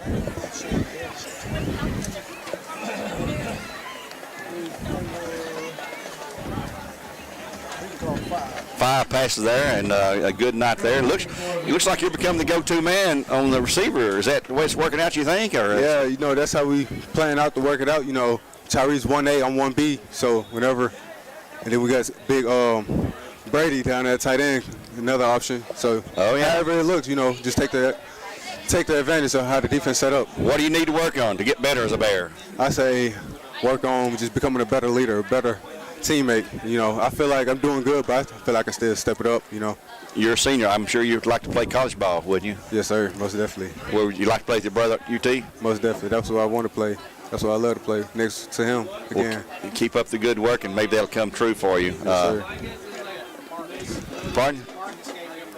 Okay, he did? Yeah. Okay, all right. Well, Mason, appreciate you, man. Thanks for coming up. Congratulations. You're our player of the game. And be careful. Stay healthy. All right. Yes, sir. And let's get a win on the road. Tough road game coming up with Maryville. Oh, yeah, we got to come there. Determined, right attitude, ready to business trip. All right. This is Mr. Mason Goree, one of our seniors here, one of our leaders on the team. And obviously tonight, both sides of the ball, Earl, I thought he did a great job defensively and offensively there. Outstanding. Yep. Well, we'll let you go get back to the team. We're going to get Coach Floyd up here hopefully in a few minutes. All right.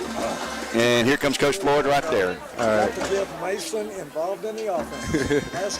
That's what we've been doing. Yeah, Thank you. Go ahead and hand those headsets there to Coach Floyd. Pardon? He can tell you in a minute. But Thank you, I appreciate it. being joined now by head coach Damon Floyd in his 19th season, he just broke the all-time Bear record with his 125th win. The record's still a long time, but you know, I know it's not about numbers for you personally. It's about the team win. A gutty win tonight. It wasn't pretty. It wasn't easy. Gave us a little scare there toward the end. Tell us about what you think about the game tonight. I'm just really happy for our kids. You know, they needed this win, to be quite honest. been through a lot of adversity, and with what we had last year, and all they've heard is all those guys are gone. And are we as talented? No, but these kids have worked really hard, and so I'm just happy to see them, get the win. And there's going to be some tough games. We're not going to blow anybody out, and I think our kids need to realize that. I think they need to understand, like, look, when you show up, number one, we're going to get their best effort. Number two, we are not as talented. We've been very honest with our guys. They know that. So any win we can get, we're happy with it, and we're celebrating it, so I'm happy for them. Well, we're going to have to hit the road for our first region game next week. Maryville winning their game pretty big tonight, I think 28-0 or something like that over at Knox Central. But that's down the road a ways there. To celebrate, you're going to have what's going to be your schedule now with school out Monday and Tuesday for the students at least? Monday we're going to go at 9 a.m. and then Tuesday at 6:45 in the evening. So. All right, well, Coach, again, congratulations. And You got to ask him about the record. You got to ask him about the record. I know he doesn't really want to talk about it. What do you think about the record? 19 seasons. You've had some really good players. I mean, you look up there at the All-Staters, the Mr. Football guys over there. Yeah, obviously it's a proud accomplishment, but I don't know any coach that's won any games that didn't have any good players. So, I mean, I really can't take the credit because players win games, and they're the ones that won those games. I'm just very happy and fortunate that I've been here that long at a special place like Bradley and was a part of it. I've said it all along. I'm just happy to be a part of it. So that's about it, honestly. Well, it means more to you, though, as a player here. You were the black and gold. It's not like someone has a hired gunslinger come up here. You came in here, you've been here your whole time. As a head coach and assistant before that, a player here, a record-setting running back, and a state championship wrestler. There's a lot of black and gold blood in your stream, just like it is a lot of us here. And it's got to mean a lot more to you than it would be some other folks. But we're so proud of you, and the Bear Nation is really thrilled that you got the win here tonight. Well, I appreciate that. And look, I don't want to downplay it. But and I'm also really honest when I'm saying this is a team thing of guys that I've been able to coach for 19 years. So I am honored. Yeah. But it's about these kids this particular year. That's all we're focused on right now. Well, congratulations again. Thank you. And we'll be up there with you next Friday night at Maryville. Thank you. That's head coach Damon Floyd, who tonight set the record. And he doesn't like to talk about it, but that's okay. That's fine. He has a record no matter what. So we'll take another break here. Earl's busily adding up stats, and we'll come back and wrap things up here in our postgame show with Earl Stats, brought to you by Waste Connections. We'll be back in 2 minutes here on ESPN Cleveland 101.3. And the final again, the Bears 14 and Tyner 6. Back in 2. Clear for 2 minutes.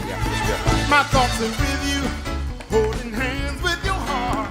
See you, only blue dog can love you. Remember how the new love was here to stay. Now December, now the love we shared in September. Only blue dog can love you. Remember the new love we shared today.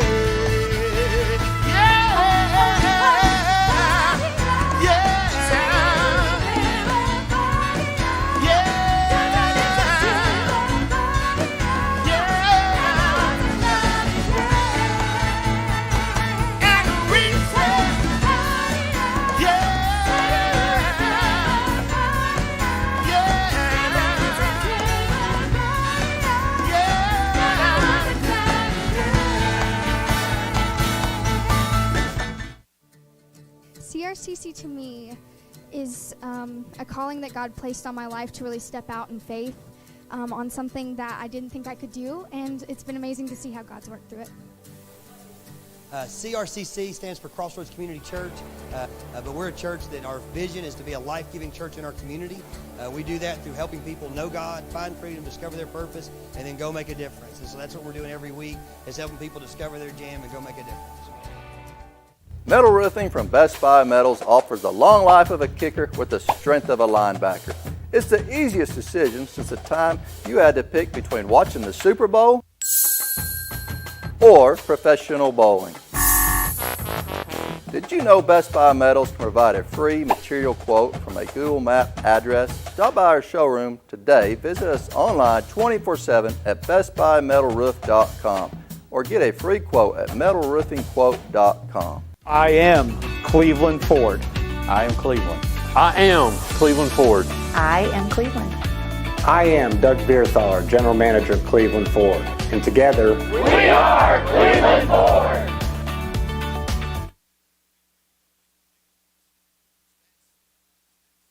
Official stats, I guess we could say there too. The Bears win at 14-6 over Tyner, giving Coach Damon Floyd his 125th win. I hope you heard our post-game interview there with him.